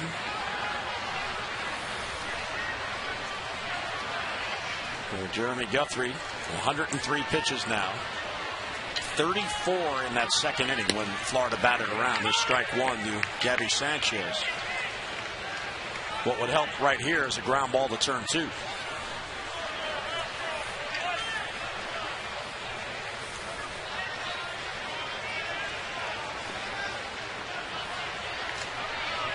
Toss to first. Guthrie's very hard to steal on. Of course, Coghlan does have 7 steals on the year. He's 7 out of 8, but teams have pretty much just stopped running on Jeremy. There have only been 4 attempts all year. 3 have made it, and the Orioles have caught the other. Well, to give Matt Wieters to have a chance behind the plate will throw you out. And again, Guthrie, and the key to having a good move is really to have quick feet. You see when he pivots and throws to first how quick it is. And his delivery to the plate is among the quickest. He reminds me of Mucinas, how quick it can be. The time he starts and goes. Not a lot of wasted movement, not overloading. Comes sets, loads. Really before he delivers the ball, if you watch it, his weight will shift back to his right leg and his right foot. That allows him just to push off and accelerate to the plate without having to load up. Strike on the outside corner, 1-2. So you mentioned Messina with Guthrie. Did they teach them that at Stanford? Probably in the economics class. Yeah, at Stanford you have to go to school. Yeah, how to be economical, you know. 1-2 on Gabby Sanchez. Too tight. Sanchez, 25 years old. He was drafted by the Marlins in 2005. Spent most of last year in AAA.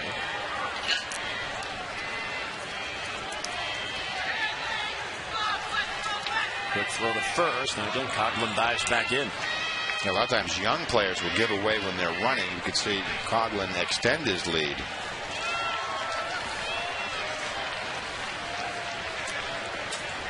And that's a major league lead right there. Doesn't go, and the pitch is lined towards right center field. Markakis on the run. He's not going to get it. That gets down for a base hit. Coghlan, great speed, heading to third. He's being sent by Espada, and he will come to the plate and score. So the second walk in the game, each leading off an inning, has come around to score, and the Marlins now have a 5-3 lead. Big run from the Marlins, get a little breathing room.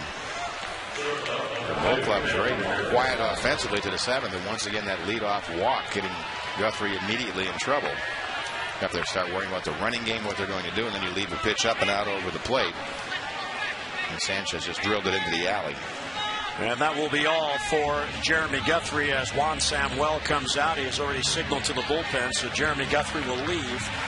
And Jason Burkett coming on. He'll inherit a runner at second, none down in the 7th.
think you have some lunar madness tonight.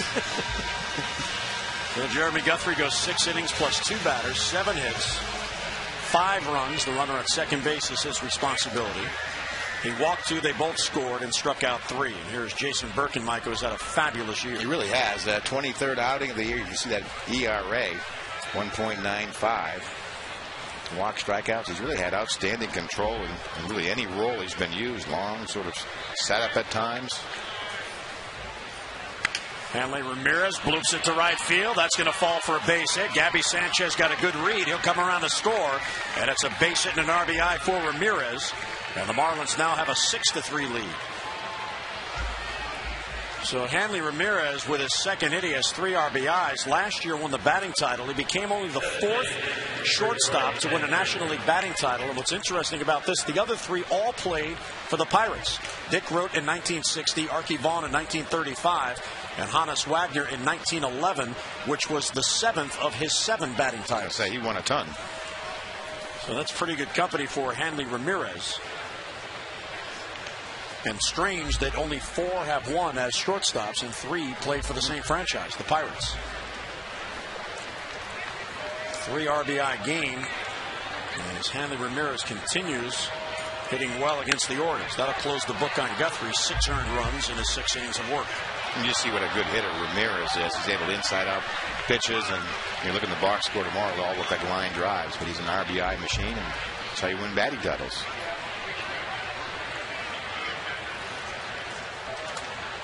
He has good speed as well. He's got 12 stolen bases on the year. Pitch to Cantu, taken for a strike, and it's 0-2.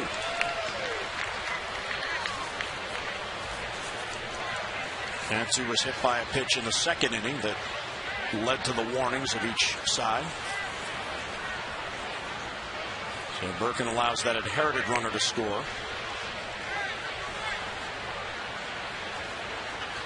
And he gets Cantu. Good pitch. Cantu down on strikes and 1 away. When you look at the year that Jason Birkin has had, Mike, as he gets the strikeout here. He just had outstanding control. It seems like if he wants to throw a ball just off the plate, he'll do it. I said even the base that Ramirez got was a good pitch. He's probably made the most quality pitches, pitch after pitch, of any Oriole pitcher. And here is Dan Uggla, the second baseman. And I wonder, because the Orioles will have just one All-Star represented. The manager will be Joe Girardi of the Yankees, the American League champions, and the commissioner's office. I wonder if Jason Birkin will get consideration for that spot. Because if you look at the numbers, 1.95 ERA coming in. Ramirez runs, throw to second by Wieters, wrong side of the bag, and Hanley Ramirez has the base. Moore had to reach across the other side as that throw sailed. And Ramirez is in. Again, Ramirez, a mix of power and speed. Steal a base if you need it. So Moore taking that ball in front of the bag, trying to make the sweep tag.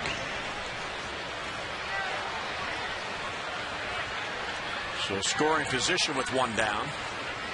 And 2-0 the count on Dan Uggla. Fouls it back. I mean, it's an interesting thought about Birkin going to. There have been sort of middle relievers and setup relievers that have gone now. And the way the All-Star game is now played, where in particular after the starter's out, you see quite a few pitchers go 1 inning. And they always have to have somebody around just in case. Just in case. I was a just-in-case guy one year. In case he goes 14. Oh, Birkin. Now you can actually start the game. You can come back in later. Yeah, and the manager of that guy really loves that. Mm-hmm. That one player really loves that. Sitting, everybody else is showered and on their way back home, and you're still waiting. 2-2 on Dan Uggla, who was hitless on the night. 2 runs in a 6-3 Marlins lead. Check swing, appeal to first, and he did not go. Danny DeMute said he checked in time.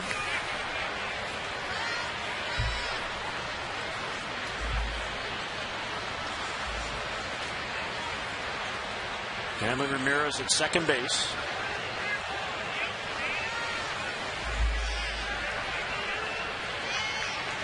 And he got him. So Birkin gets Dan Uggla. Back-to-back strikeouts after the RBI single and 2 men down.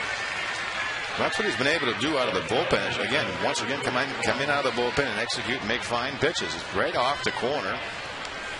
Uggla can't lay off it. He made a great pitch to Cantu, and anything that gets in the way of a really perfect inning was a blooper by Ramirez on a good pitch. Here's Cody Ross batting with the runner at second and 2 down.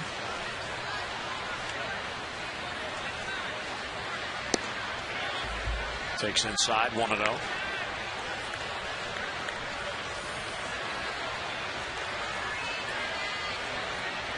Cody Ross is 29 years old. There are his numbers with runners on base. That's a clutch hitter.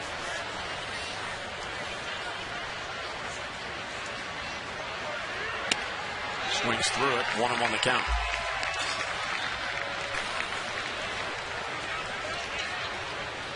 Jason Bergen really has grown into this role. He was a big topic as spring training began because last year he was in the rotation. And what would be his best role on this team? And he has adjusted. He attacks hitters. Very aggressive coming out of the pen. Yeah, once you get used to it, you know how long it takes to warm up and how many pitches. If you've been a starter your whole career, the first adjustment you have to make is, I know when I went to the bullpen, they would call down from the dugout and say, "Are you ready?" And I'd ask, Elrod Hendricks, "Am I?" I didn't know. I mean, I was used to having 15 minutes and timed it. Fly ball, shallow center field. Here comes Adam Jones. He calls and has it for the out. And the inning ends, but the Marlins get a couple of add-on runs and lead it 6-3. 7th inning stretch brought to you by Jack Daniel's Tennessee Whiskey. Please drink responsibly.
And again, the Marlins are back at it for a couple more in the 7th.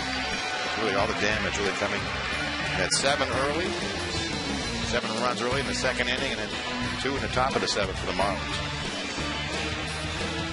Well, the Orioles down by 3 as they come up here in the 7th inning. Only 5 hits for the Birds and 3 runs coming in on the Wieters home run.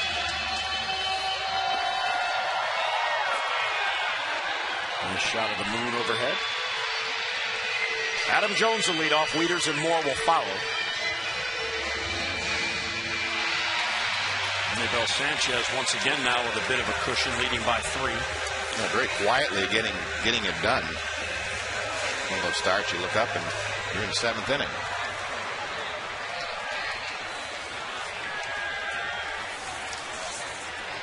One of the Marlins people saw us. He really has found his stuff again after struggling after the 06 season where he went 10-3 and threw a no-hitter. Injuries along the way. He's had Tommy John surgery. He's had shoulder problems, which cost him a couple of stints in the DL.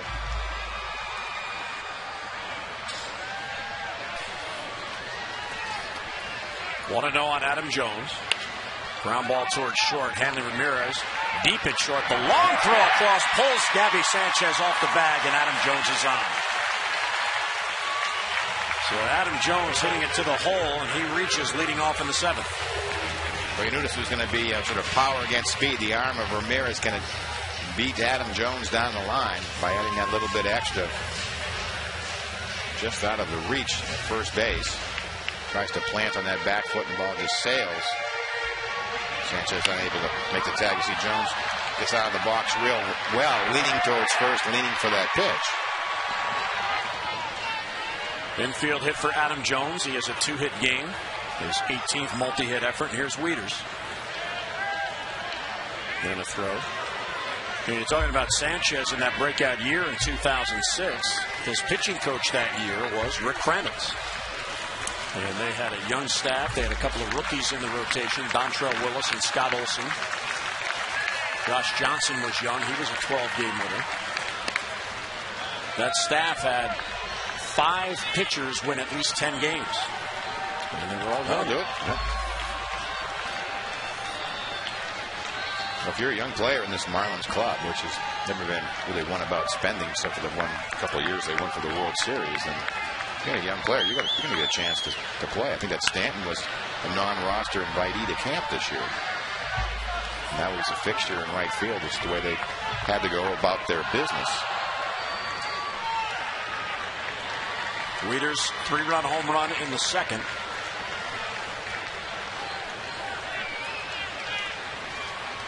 Adam Jones on at first. Orioles down by 3. Get the leadoff man on.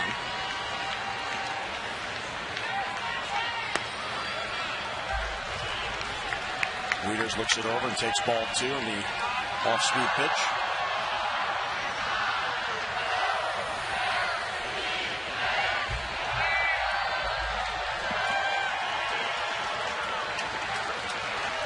Jones has a modest lead off first base. And Wieters takes a strike.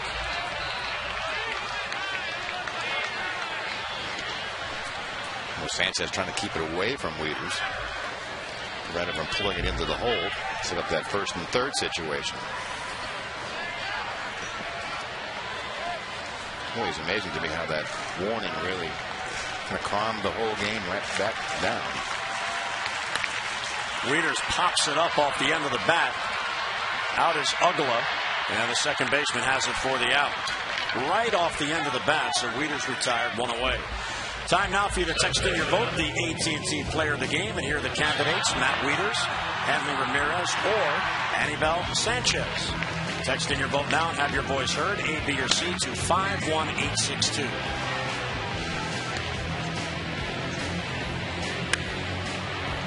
Excuse me, it's Gabby Sanchez. I'm going to vote for Anibal. I'd vote. He might get double the votes. That's right. So Anibal gets 1 out. And there's a base hit for Scott Moore. Jones will have to stop at second base. He had to wait for that ball to clear the infield. So the Orioles have a couple on. With 1 down, that gets the tying run to the plate. And that'll get a pinch hitter to the plate. And that'll get Freddie Gonzalez to the mound.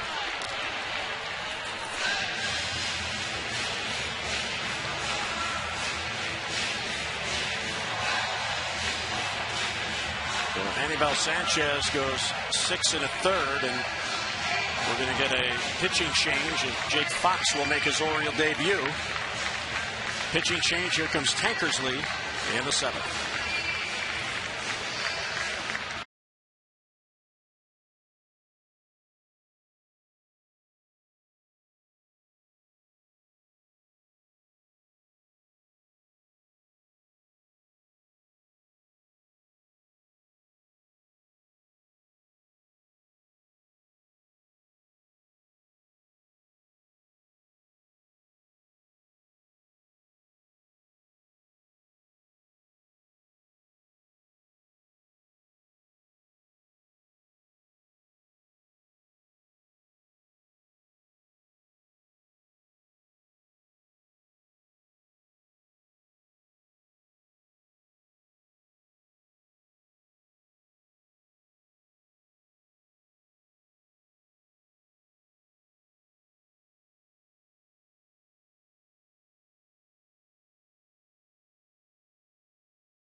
and the accounts and descriptions of this game may not be disseminated without the express written consent of the Orioles.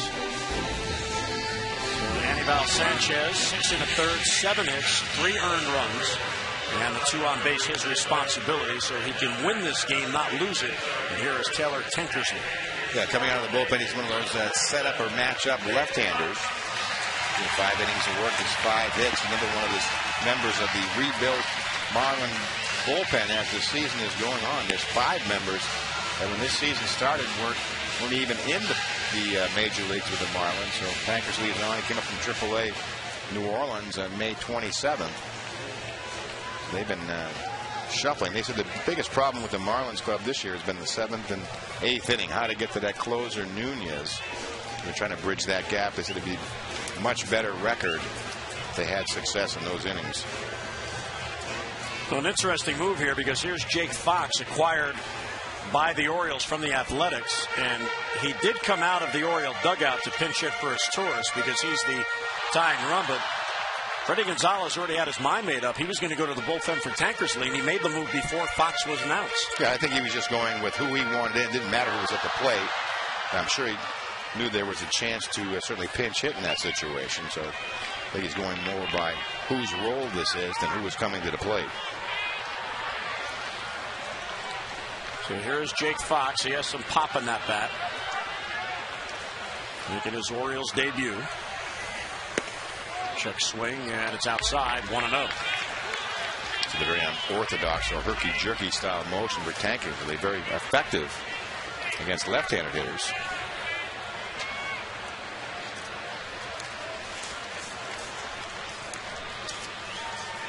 First and second, 1 down.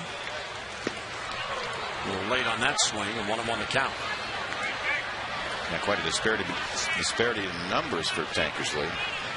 Left-handers 071, right-hander 667. Not sure it's the infrequency of facing the right-hander.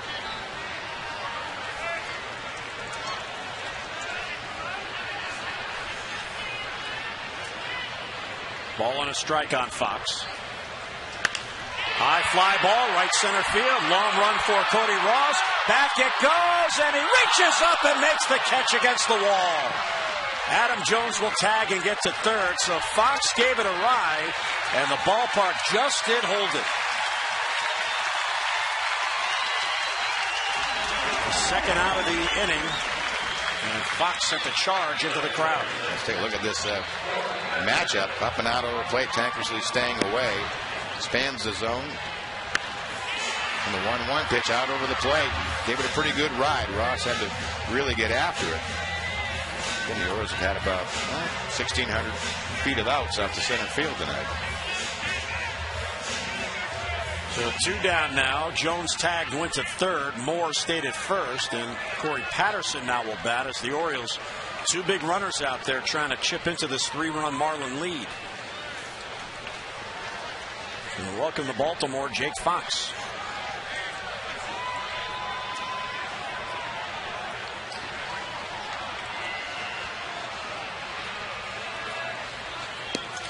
Patterson looks over a breaking ball that bent around the plate inside, 1-0. Corey is 0 for 3. He was robbed of a base hit in the 3rd inning on a nice diving grab by Gabby Sanchez at first base.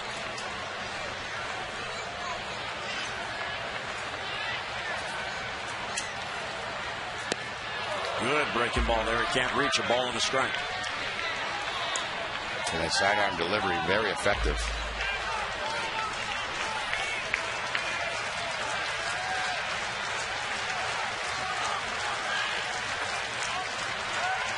Jones at third, Moore at first. 2 men down in the Orioles 7th.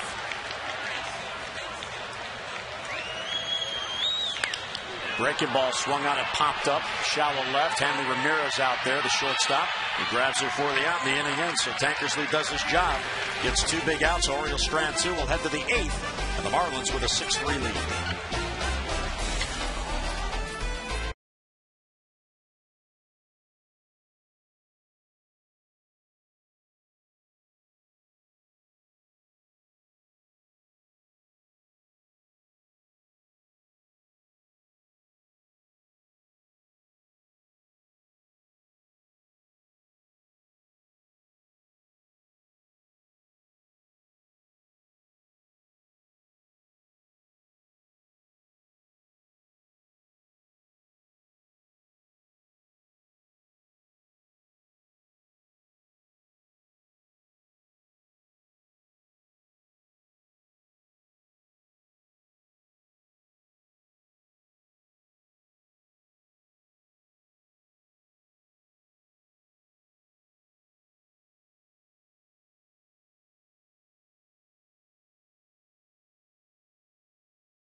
The Orioles haven't had a lot of chances. They just left 2 men on, but the 3-run home run by Wieters, the only time they're able to get the runs in. Well, they've had some opportunities. I think it's a good sign of Matt Wieters, the 3-run home run early. Just a shame that they haven't been able to add on. Have had other opportunities, but haven't been able again to get back in it. Need to score a couple more runs as we go along, though. Orioles were looking to get this homestand off to a good start. The opener of the series against the Florida Marlins. The Marlins, in turn, they're trying to get something positive going to get back in it in the National League East. Julio Lugo now at shortstop after Cesar Izturis was lifted for the pinch hitter. And Birkin stays on. So Lugo goes into the number 9 spot in the batting order.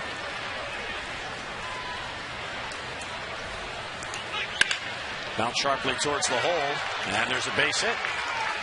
So Mike Stanton, the rookie, is on. He has 2 hits in the game, and a leadoff single in the 8th inning.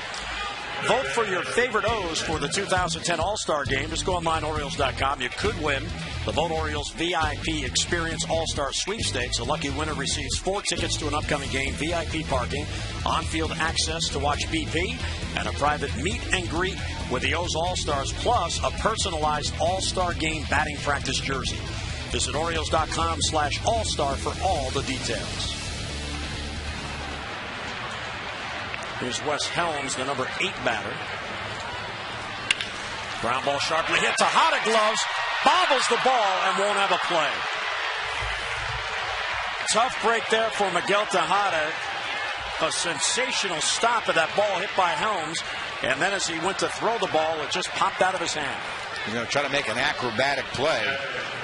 Great short hop pickup. Wants to get that lead runner, but you can just see him lose control of it. Unable to get a handle.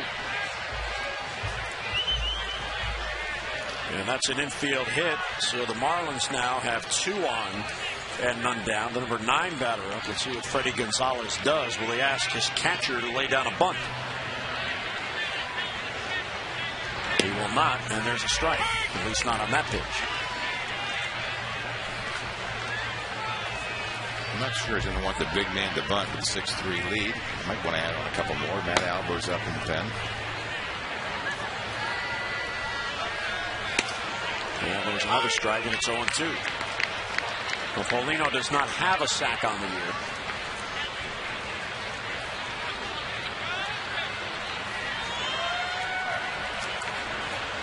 Nothing in 2 on Paulino. Birkin ready to work. And there's strike 3. Came right at him. 3 pitches, all called strikes, and Paulino's down 1 away. This is what Jason Birkin can do. Comes right back at you. 2-seamer runs back to the inside or the outside corner. Paulino thought it was outside, but the only one that matters is Doug Edmonds. Stanton at second, Helms at first, now with 1 down. Back to the top of the lineup. Here's Chris Coghlan. His 5th plate appearance. Single, drove in a run in the 2nd, walked and scored in the 7th. Slap foul the other way.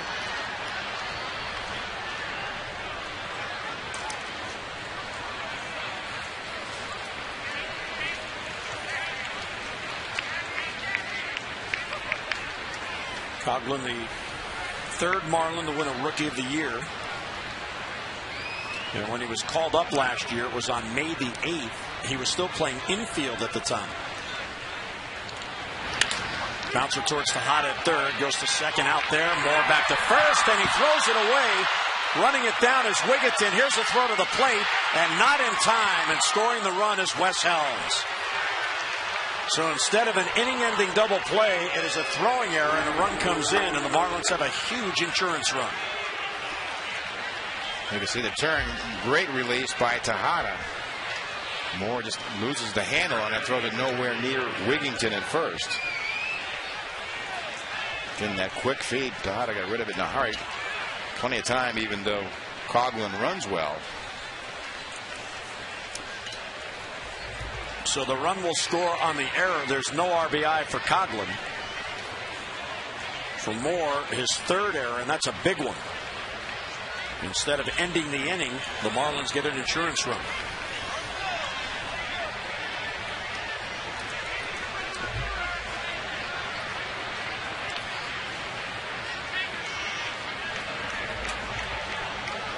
Birkin paying attention to Chris Coghlan. 7 steals on the year. Gabby Sanchez, 2-hit night with an RBI. Coghlan bluffs going, and there's a strike. Gabby Sanchez may have taken that pitch, seeing Coghlan break. Yeah, I'm not sure. Almost like a check swing to slow Wieters down behind the plate. An unearned run because of the error.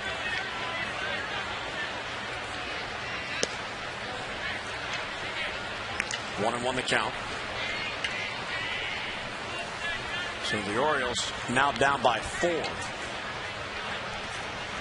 with 6 outs to go.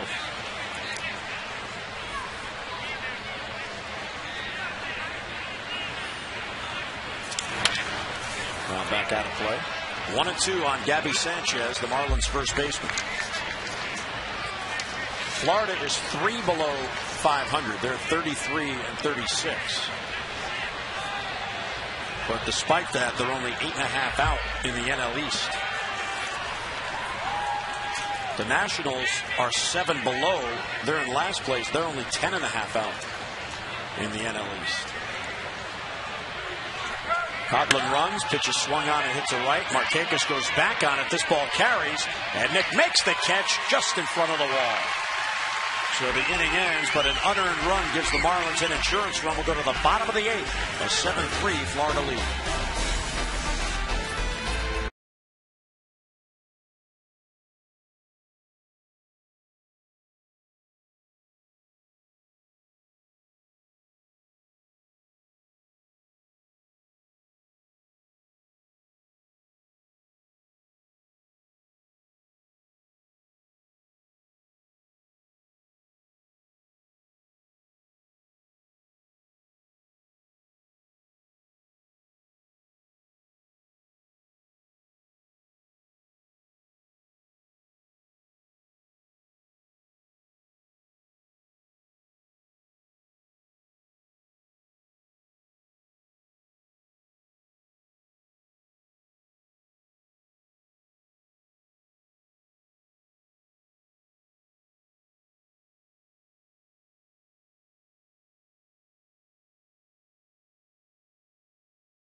Set against the Marlins. Brian Mattis will be on the mound. He'll go against Ricky Nolasco. Coverage on MASN 2 HD begins at 6:30 with those extra presented by your local Ford dealer, and then game coverage at 7 o'clock. We've got all the access you need right here on MASN. Take a look at tomorrow's starters. Ricky Nolasco struggled of late, 5-6, 4.90 ERA. Brian Mattis, the fine young left-hander, 2-7 with a 4.67. Should be a good matchup. You know, the Orioles looking for those bats to come alive, down by 4 in the 8th inning. And what has turned out to be a lovely night here at Camden Yards. And Brian Sanchez comes on. The third Sanchez to appear in this game. All spelled differently, right? 22nd game of the year for Sanchez. Began the season with 25 2/3 consecutive scoreless innings at home and marked their 3rd longest scoreless streak in franchise history. He's been one of those. They've been trying to pencil in someone for the 7th and 8th inning, and so Sanchez will get his shot at it. He's out of Nederland, Texas. Spent 1 season in the Nationals organization. That was in 2008. He came up through the Phillies system, and now in his 2nd season with the Marlins. Tejada, Markakis, Wigginton. Miguel 1 out of 3. Orioles need base runners, down by 4. Checks, and it's outside, 1-1.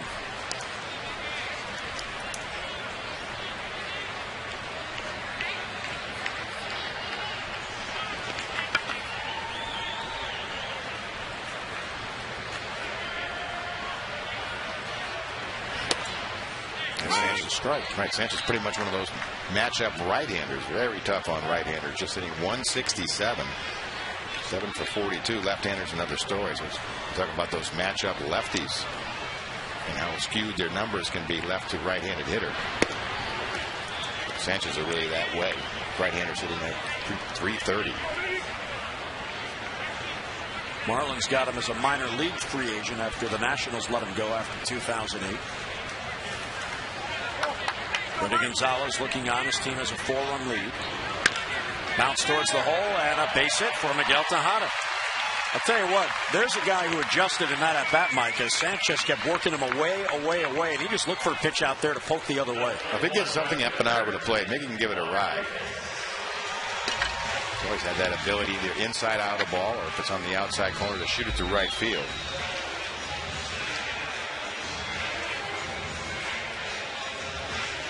So he'll have to face a lefty here. Juan Samuel has the lefties and righties pretty much staggered up and down the lineup.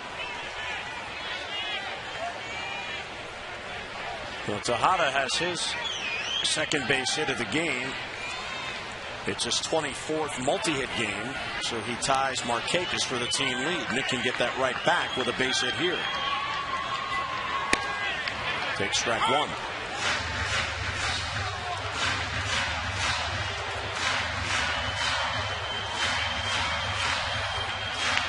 We're talking about this Marlins pen. To go to starters to relievers, starters 28 and 23, pretty good. About a 3.5 ERA. The bullpen 5 and 13. There's a lot of losses out of the bullpen.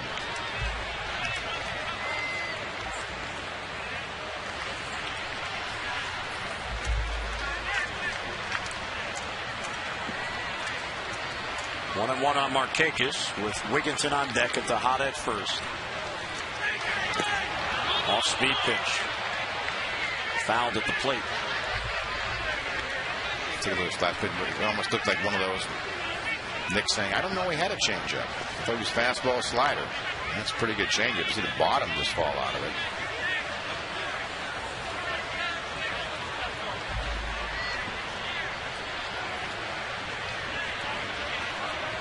1-2 on Markakis. Tejada on and none down.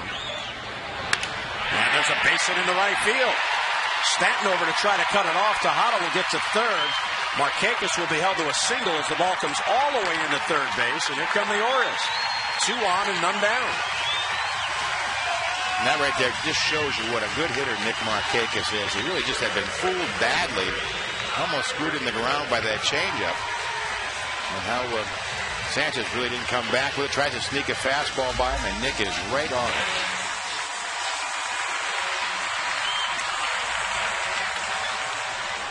Tejada hustles to third. And Markakis, just like that, reclaims the team lead. 25 multi-hit games now for Nick. And Ty Wigginton comes up. The Orioles have some thunder coming up here. Wigginton and Scott behind him.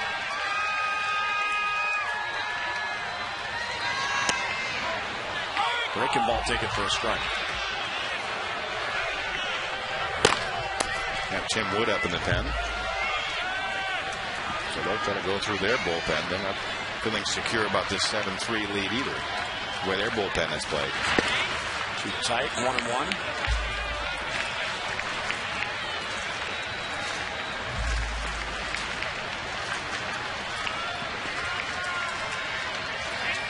We had a conversation before the game with some of the Marlins people talking about who has used more relievers. They're on the verge of having 17 different relief pitchers with their additions to the bullpen. They've just called them Hauser and Sanabia. When they get in the game, whichever one happens to get first will be number 16, and then the second will be number 17. We counted 14 different Orioles have worked in relief this year, including Brad Bergeson, who was temporarily moved to the bullpen before he was sent down the last time. 2-1 on Wigginton. First and third and none down. Fouls it straight back. Lucky to get that one back. We've seen some good sliders from the Marlins pitchers tonight. That was a hanger. 12 with Wigginton's 13 home runs coming against right-handed pitching. Tejada Markakis on base.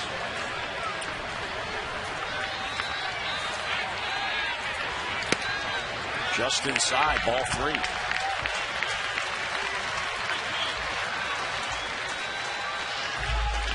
The tying run is on deck, and there's nobody down. There's Luke Scott. Full count.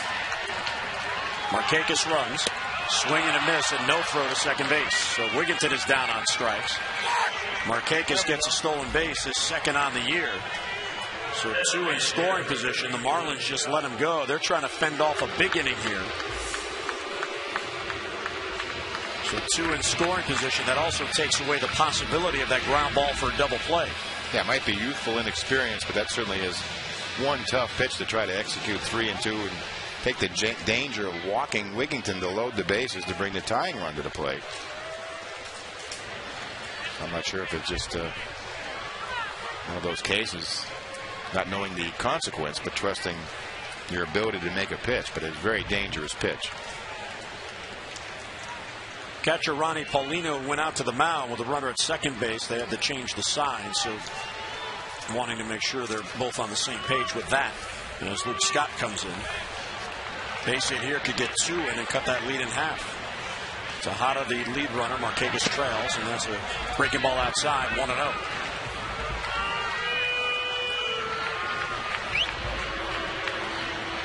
Lucas certainly struggled with the power numbers and the slugging percentage with runners on this year.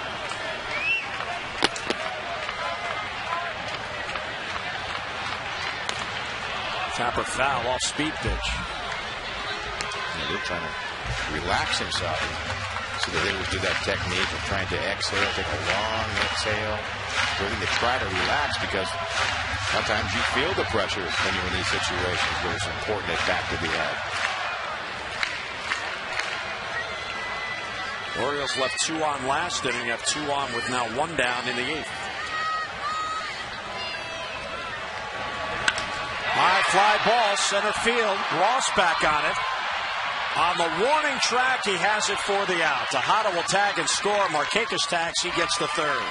It is a sac fly and an RBI, and once again a 3-run game as Tejada comes in. And Scott picks up the RBI. Take a look and see how the count worked out. Trying to stay away, straight change up.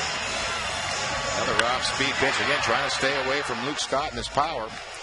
Got one up, and he just missed it. For Luke, his second sac fly on the year. So he gets the RBI, his 25th, and it's a 3-run game. 7-4. Markakis now at third with 2 down. Adam Jones up. Takes ball 1.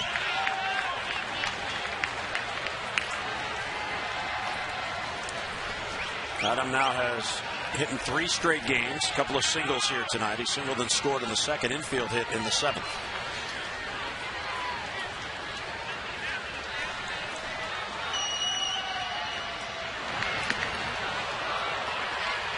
Goes after that off-speed pitch.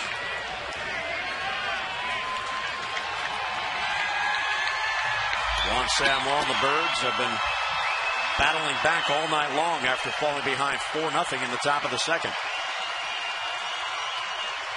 Trail by 3, still batting here in the 8th.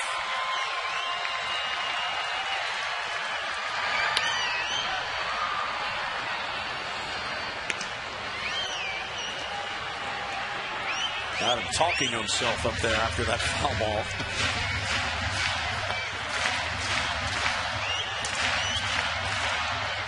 Now Wieters on deck.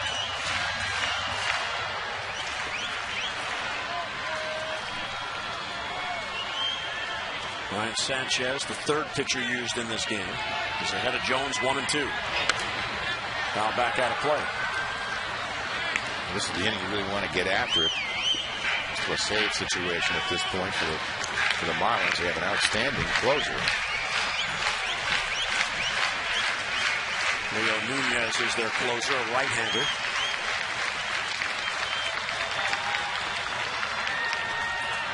Markakis at third with 2 down, a run in. A 3-run Marlin lead. Line to right field. Stanton is there, and he makes the catch. So Jones hit it hard to right at Stanton. Birds settle for a run. We'll head to the 9th at Camden Yards. The Marlins have a 3-run lead.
th appearance on the year for Matt Albers. Pitched pretty well. He's 23rd in the American League in appearances. May move up with this one tonight, but pretty simple with Matt. When he's throwing strikes and using that power sinker, good things happen. And when he's up and control isn't there, hasn't been successful. But overall, he's pitched pretty well. Certainly of late he has. We'll go to work on Hanley Ramirez, Jorge Cantu, and Dan Ugla, the heart of the Florida lineup. They're looking for an insurance run. Fastball's inside, 1-0. In Philadelphia tonight, the Phillies got 2 runs in the bottom of the first against the Indians, and that was it. Jamie Moyer made it stand up, and they won 2-1 as Moyer went 8 innings in that game. You know, for a 47-year-old, that guy can still pitch. Yeah. Almost, what is he doing up this late at night? Oh, I actually had Jamie when he was a pitching coach, and when I was pitching coach here with the Orioles in the 90s. Hard worker. I think he's had the most success, I think, after 30 of anybody in history. Really came together for him after he left here. He went to Boston, and the Red Sox traded him to Seattle, and that's where he found it. And the moral of that story is you don't ever give up on left-handers. 2-1 on Hanley Ramirez.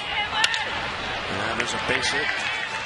So Hanley Ramirez has a 3-hit night. He's also been hit by a pitch, so he's been on base 4 times in this game. Here's an update on the voting for the AT&T Player of the Game. Matt Wieters with that hometown vote, 80%. Hanley Ramirez, 11%. Gabby Sanchez, 9%.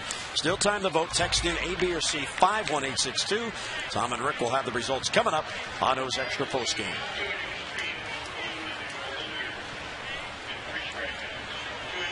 So Ramirez now on at first, and here is Jorge Cantu, the cleanup hitter for Florida. Takes a strike. Guthrie went 6 innings plus 2 batters, 6 earned runs on 7 hits. Birkin went 2 innings, 1 unearned run on 3 hits. And now Albers in the 9th.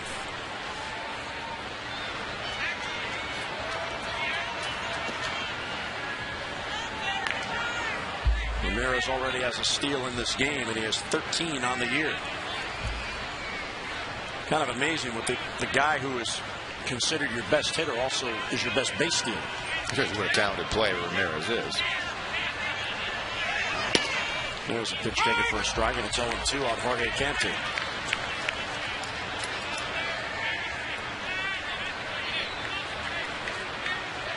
Cantu is 0 for 3, and he's been hit by a pitch.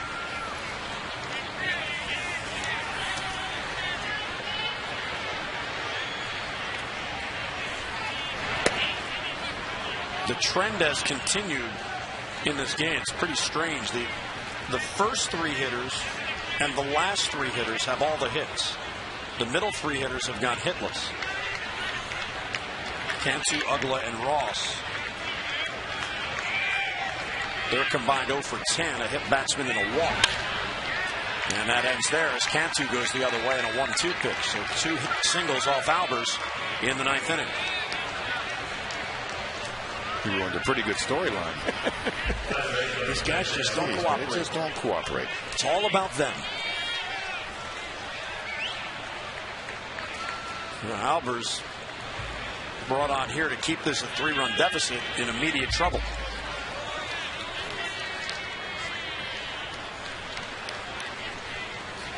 The Kranitz looking on with Juan Samuel. Here's Dan Ugler.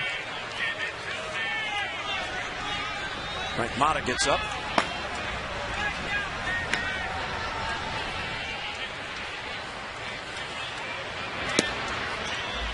Taken low, 1-0.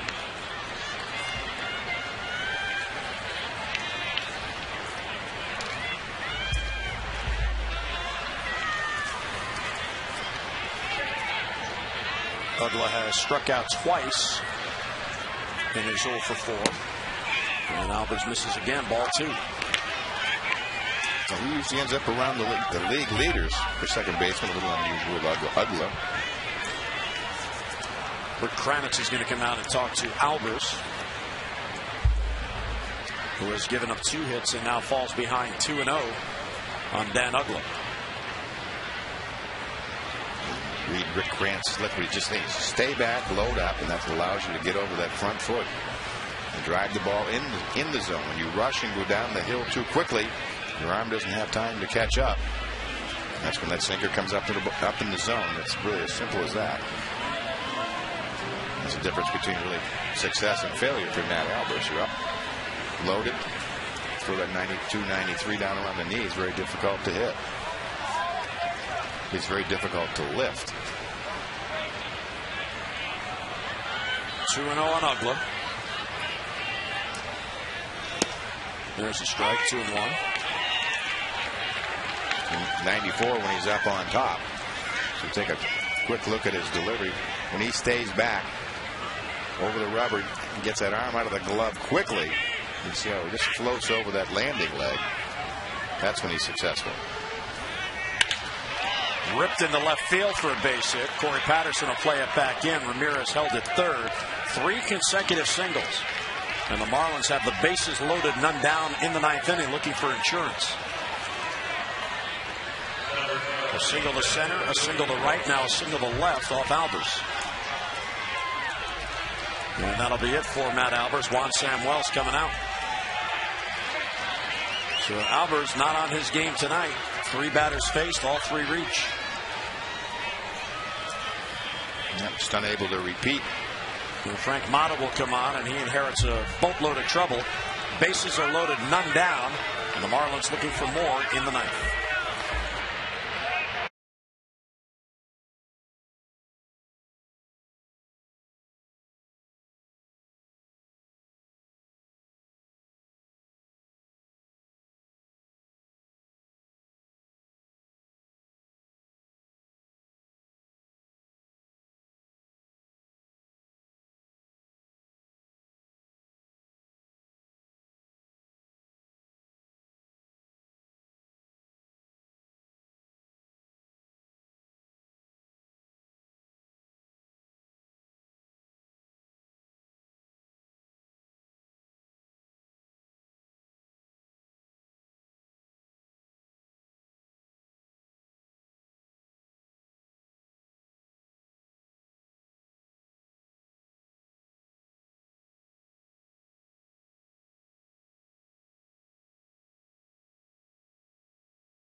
get 10 hits and 9 2/3 innings of work, and his job here is really just try to get the next 3 hitters out. Try to do too much, maybe something good will happen.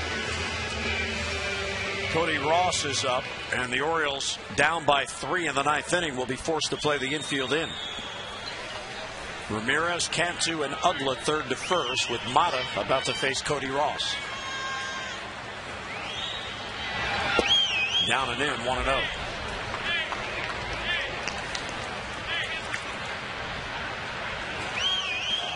Ross walked and scored in the second. He was the leadoff batter in that 4-run inning. He has since flied out twice and grounded out. Certainly the count will be critical for Mata. If he can get ahead, he can use that forkball. If he falls behind, he'll be trapped into a fastball count. Well, straight down at the plate, a ball and a strike. In the game Sunday in San Diego, Mata gave up a 2-run home run for the 2 runs charged against him. McCundley hit it out. And in the first game on the trip, he appeared in San Francisco, gave up 4 runs. He walked 4 batters in that short appearance. That's the life of the reliever. You'll come in, you haven't pitched in a few days, you pitched poorly your last time out, you walk into a bases loaded, no out situation.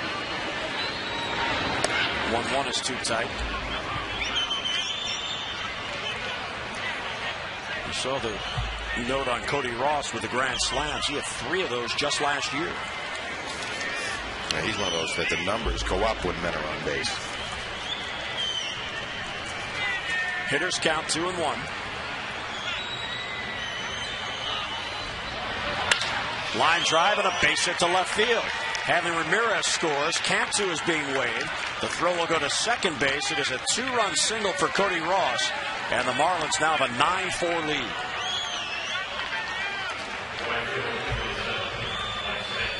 Four consecutive singles. Now you play him in. And a belt tie on the inside half. Ross just gets it over the shortstop area. They'll just keep the pressure on. They'll keep the bases loaded.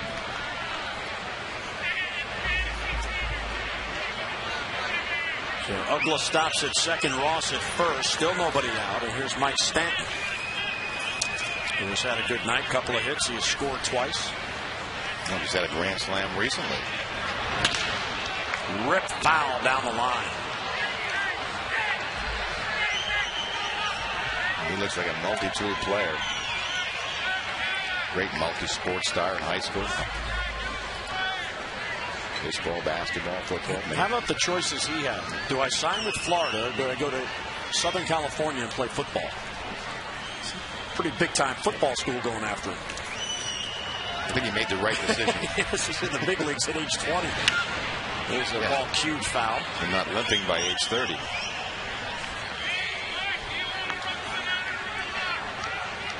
I mean, there's been some mild comparisons. You know, you're always trying to label players who they remind you of, but in many instances, he does remind you of a young Bo Jackson. I mean, he's not as thick. He's not, but he can run. I mean, he can really run. He's 6'5", 230 pounds. You can see the ball really jumps off his bat. Makes the bat look like it's about 25 inches long. 1-2 to count on him. There's a number back towards the mound. Mata has only one play, and he'll get it to first base. So Stanton, on a cue ball hit back towards the mound, advances the other 2 runners.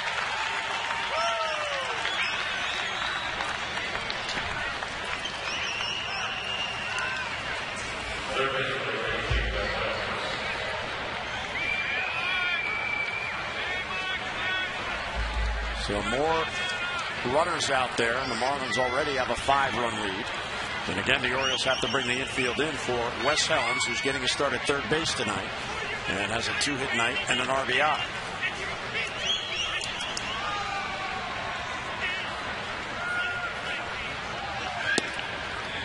Misses inside, 1-0.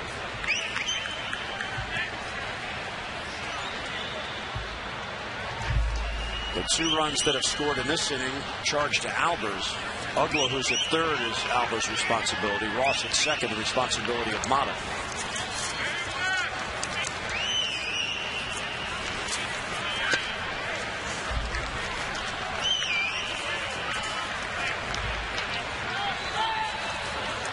Falls behind 2-0. And we talked about the Marlins' problems in the 7th and 8th inning. The Orioles' ongoing problems have been the 7th, 8th, and sometimes the 9th.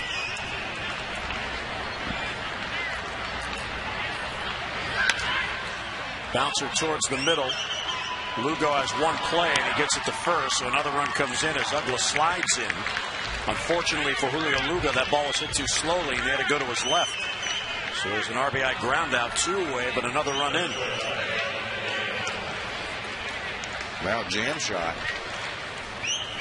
Just tries to keep it in the middle of the field on a 4 hopper. By then, it's no chance for Lugo to make a play at the plate. So that'll close the book on Matt Albers. He goes 0 innings and 3 earned runs. Ronnie Paulino now, the number 9 batter, runner at third and 2 outs. Yeah, life of a reliever. Leave it, the bases loaded, you know. No runs in. Next reliever comes in, gives up 3 hits, 2 hits. You get pinned with 3 runs. It's the nature of the game.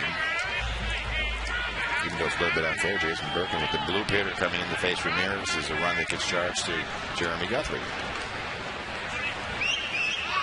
That's why it's very difficult to judge relievers' ERAs.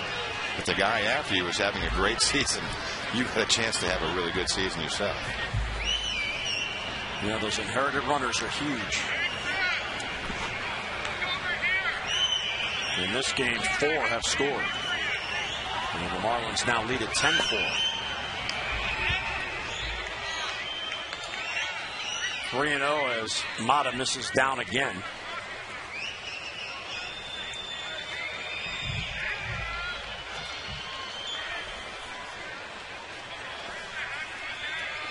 Paulino 1 for 4. He singled back in the 4th inning.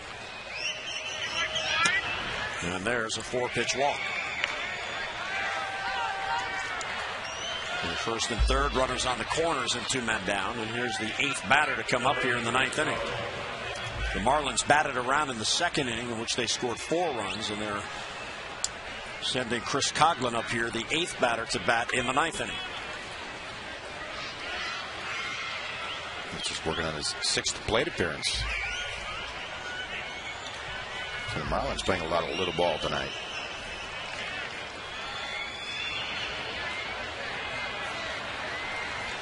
They have 14 hits, and 12 of those hits are singles. Ramirez has a 2-run double, and Gabby Sanchez has an RBI double.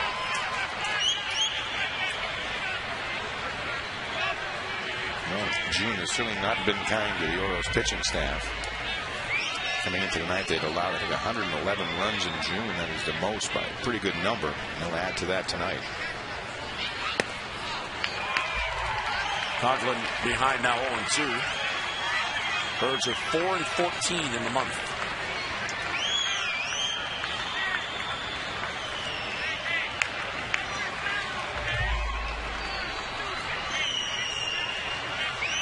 Cody Ross at third and Ronnie Paulino is at first. 2 men out. Bouncer right back to the mound. Mata has it. And he'll get it to first, and the inning ends. But the Marlins get 3 huge runs. Birds are coming up in the bottom of the 9th, trailing 10-4.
A 3-run homer by Matt Wieters has been the Orioles' runs. Jim and Mike, 6-run rallies needed. I'm ready. We're getting to work. We'll get to work on it, Tom. Thanks, Tom and Rick, getting ready for O's Extra Post game. The lower third of the lineup will come up, and because of that 3-run rally, Tim Wood comes on, not Leo Nunez. So the closer was getting loose when it was a save situation, and now no longer is. So here's Wood. Yeah, so Wood will try to fill in and finish this one off for the Marlins. Pitched pretty well in early play over the year. 20 innings on the year, 22 hits by the inning pitched. Actually got a save this year, not his first major league save, April 5th against the Mets. 44th round draft pick. Pretty good. Make it to the major leagues, kind of against all odds. That's real impressive. Here's Wieters. 3-run home run his first at bat, and there's a strike.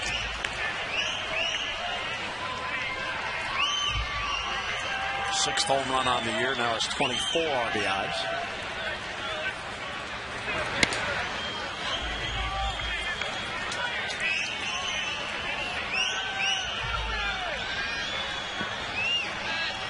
'44th round draft pick, and he's wearing number 64.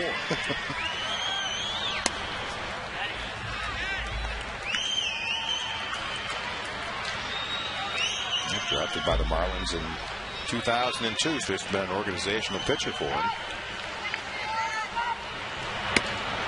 Wieters gets ahead 3-1. And if you're going to mount a 6-run rally, that leadoff man probably needs to get on, and 3-1 is the count on Wieters. And he does get on, leadoff walk. Freddie Gonzalez is going to be thrilled about that. Yeah, leadoff walk with a 6-run lead.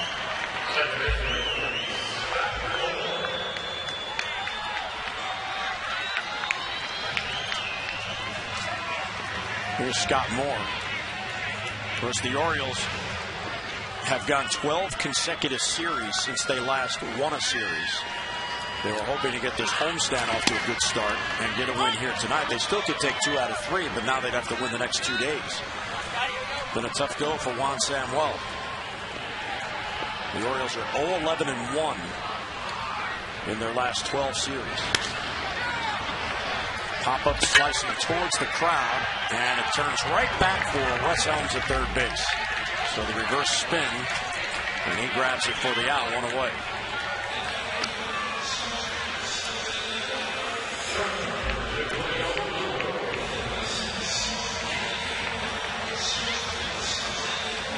And mounting a comeback in a situation like this, even more difficult, Mike, because as we talked about, the Orioles have just not been hitting for any kind of consistent power. They do have a home run in this game. It's only their 6th home run in the last 16 games. And here's Lugo batting for a first time. And he takes it high 1-0. The last time the Orioles hit 2 home runs in the same game, you have to go all the way back to June the 3rd in New York against the Yankees. So it is very difficult to mount and get those crooked number innings if they're keeping the ball in the ballpark. Well, as you see, the power of the Earl Weaver homer, the 3-run homer that comes on one swing, how important it is, how quickly the Orioles got back into this game early with one swing off the bat of Matt Wieters. If you're going to need 12 to 15 hits a night to score 3 and 4 runs, it's going to be difficult. Julio Lugo in his first at-bat gets a base hit. He took over defensively after Jake Fox pinch hit for Cesar Estura. So Lugo now has a 4-game hitting streak as he gets a base hit.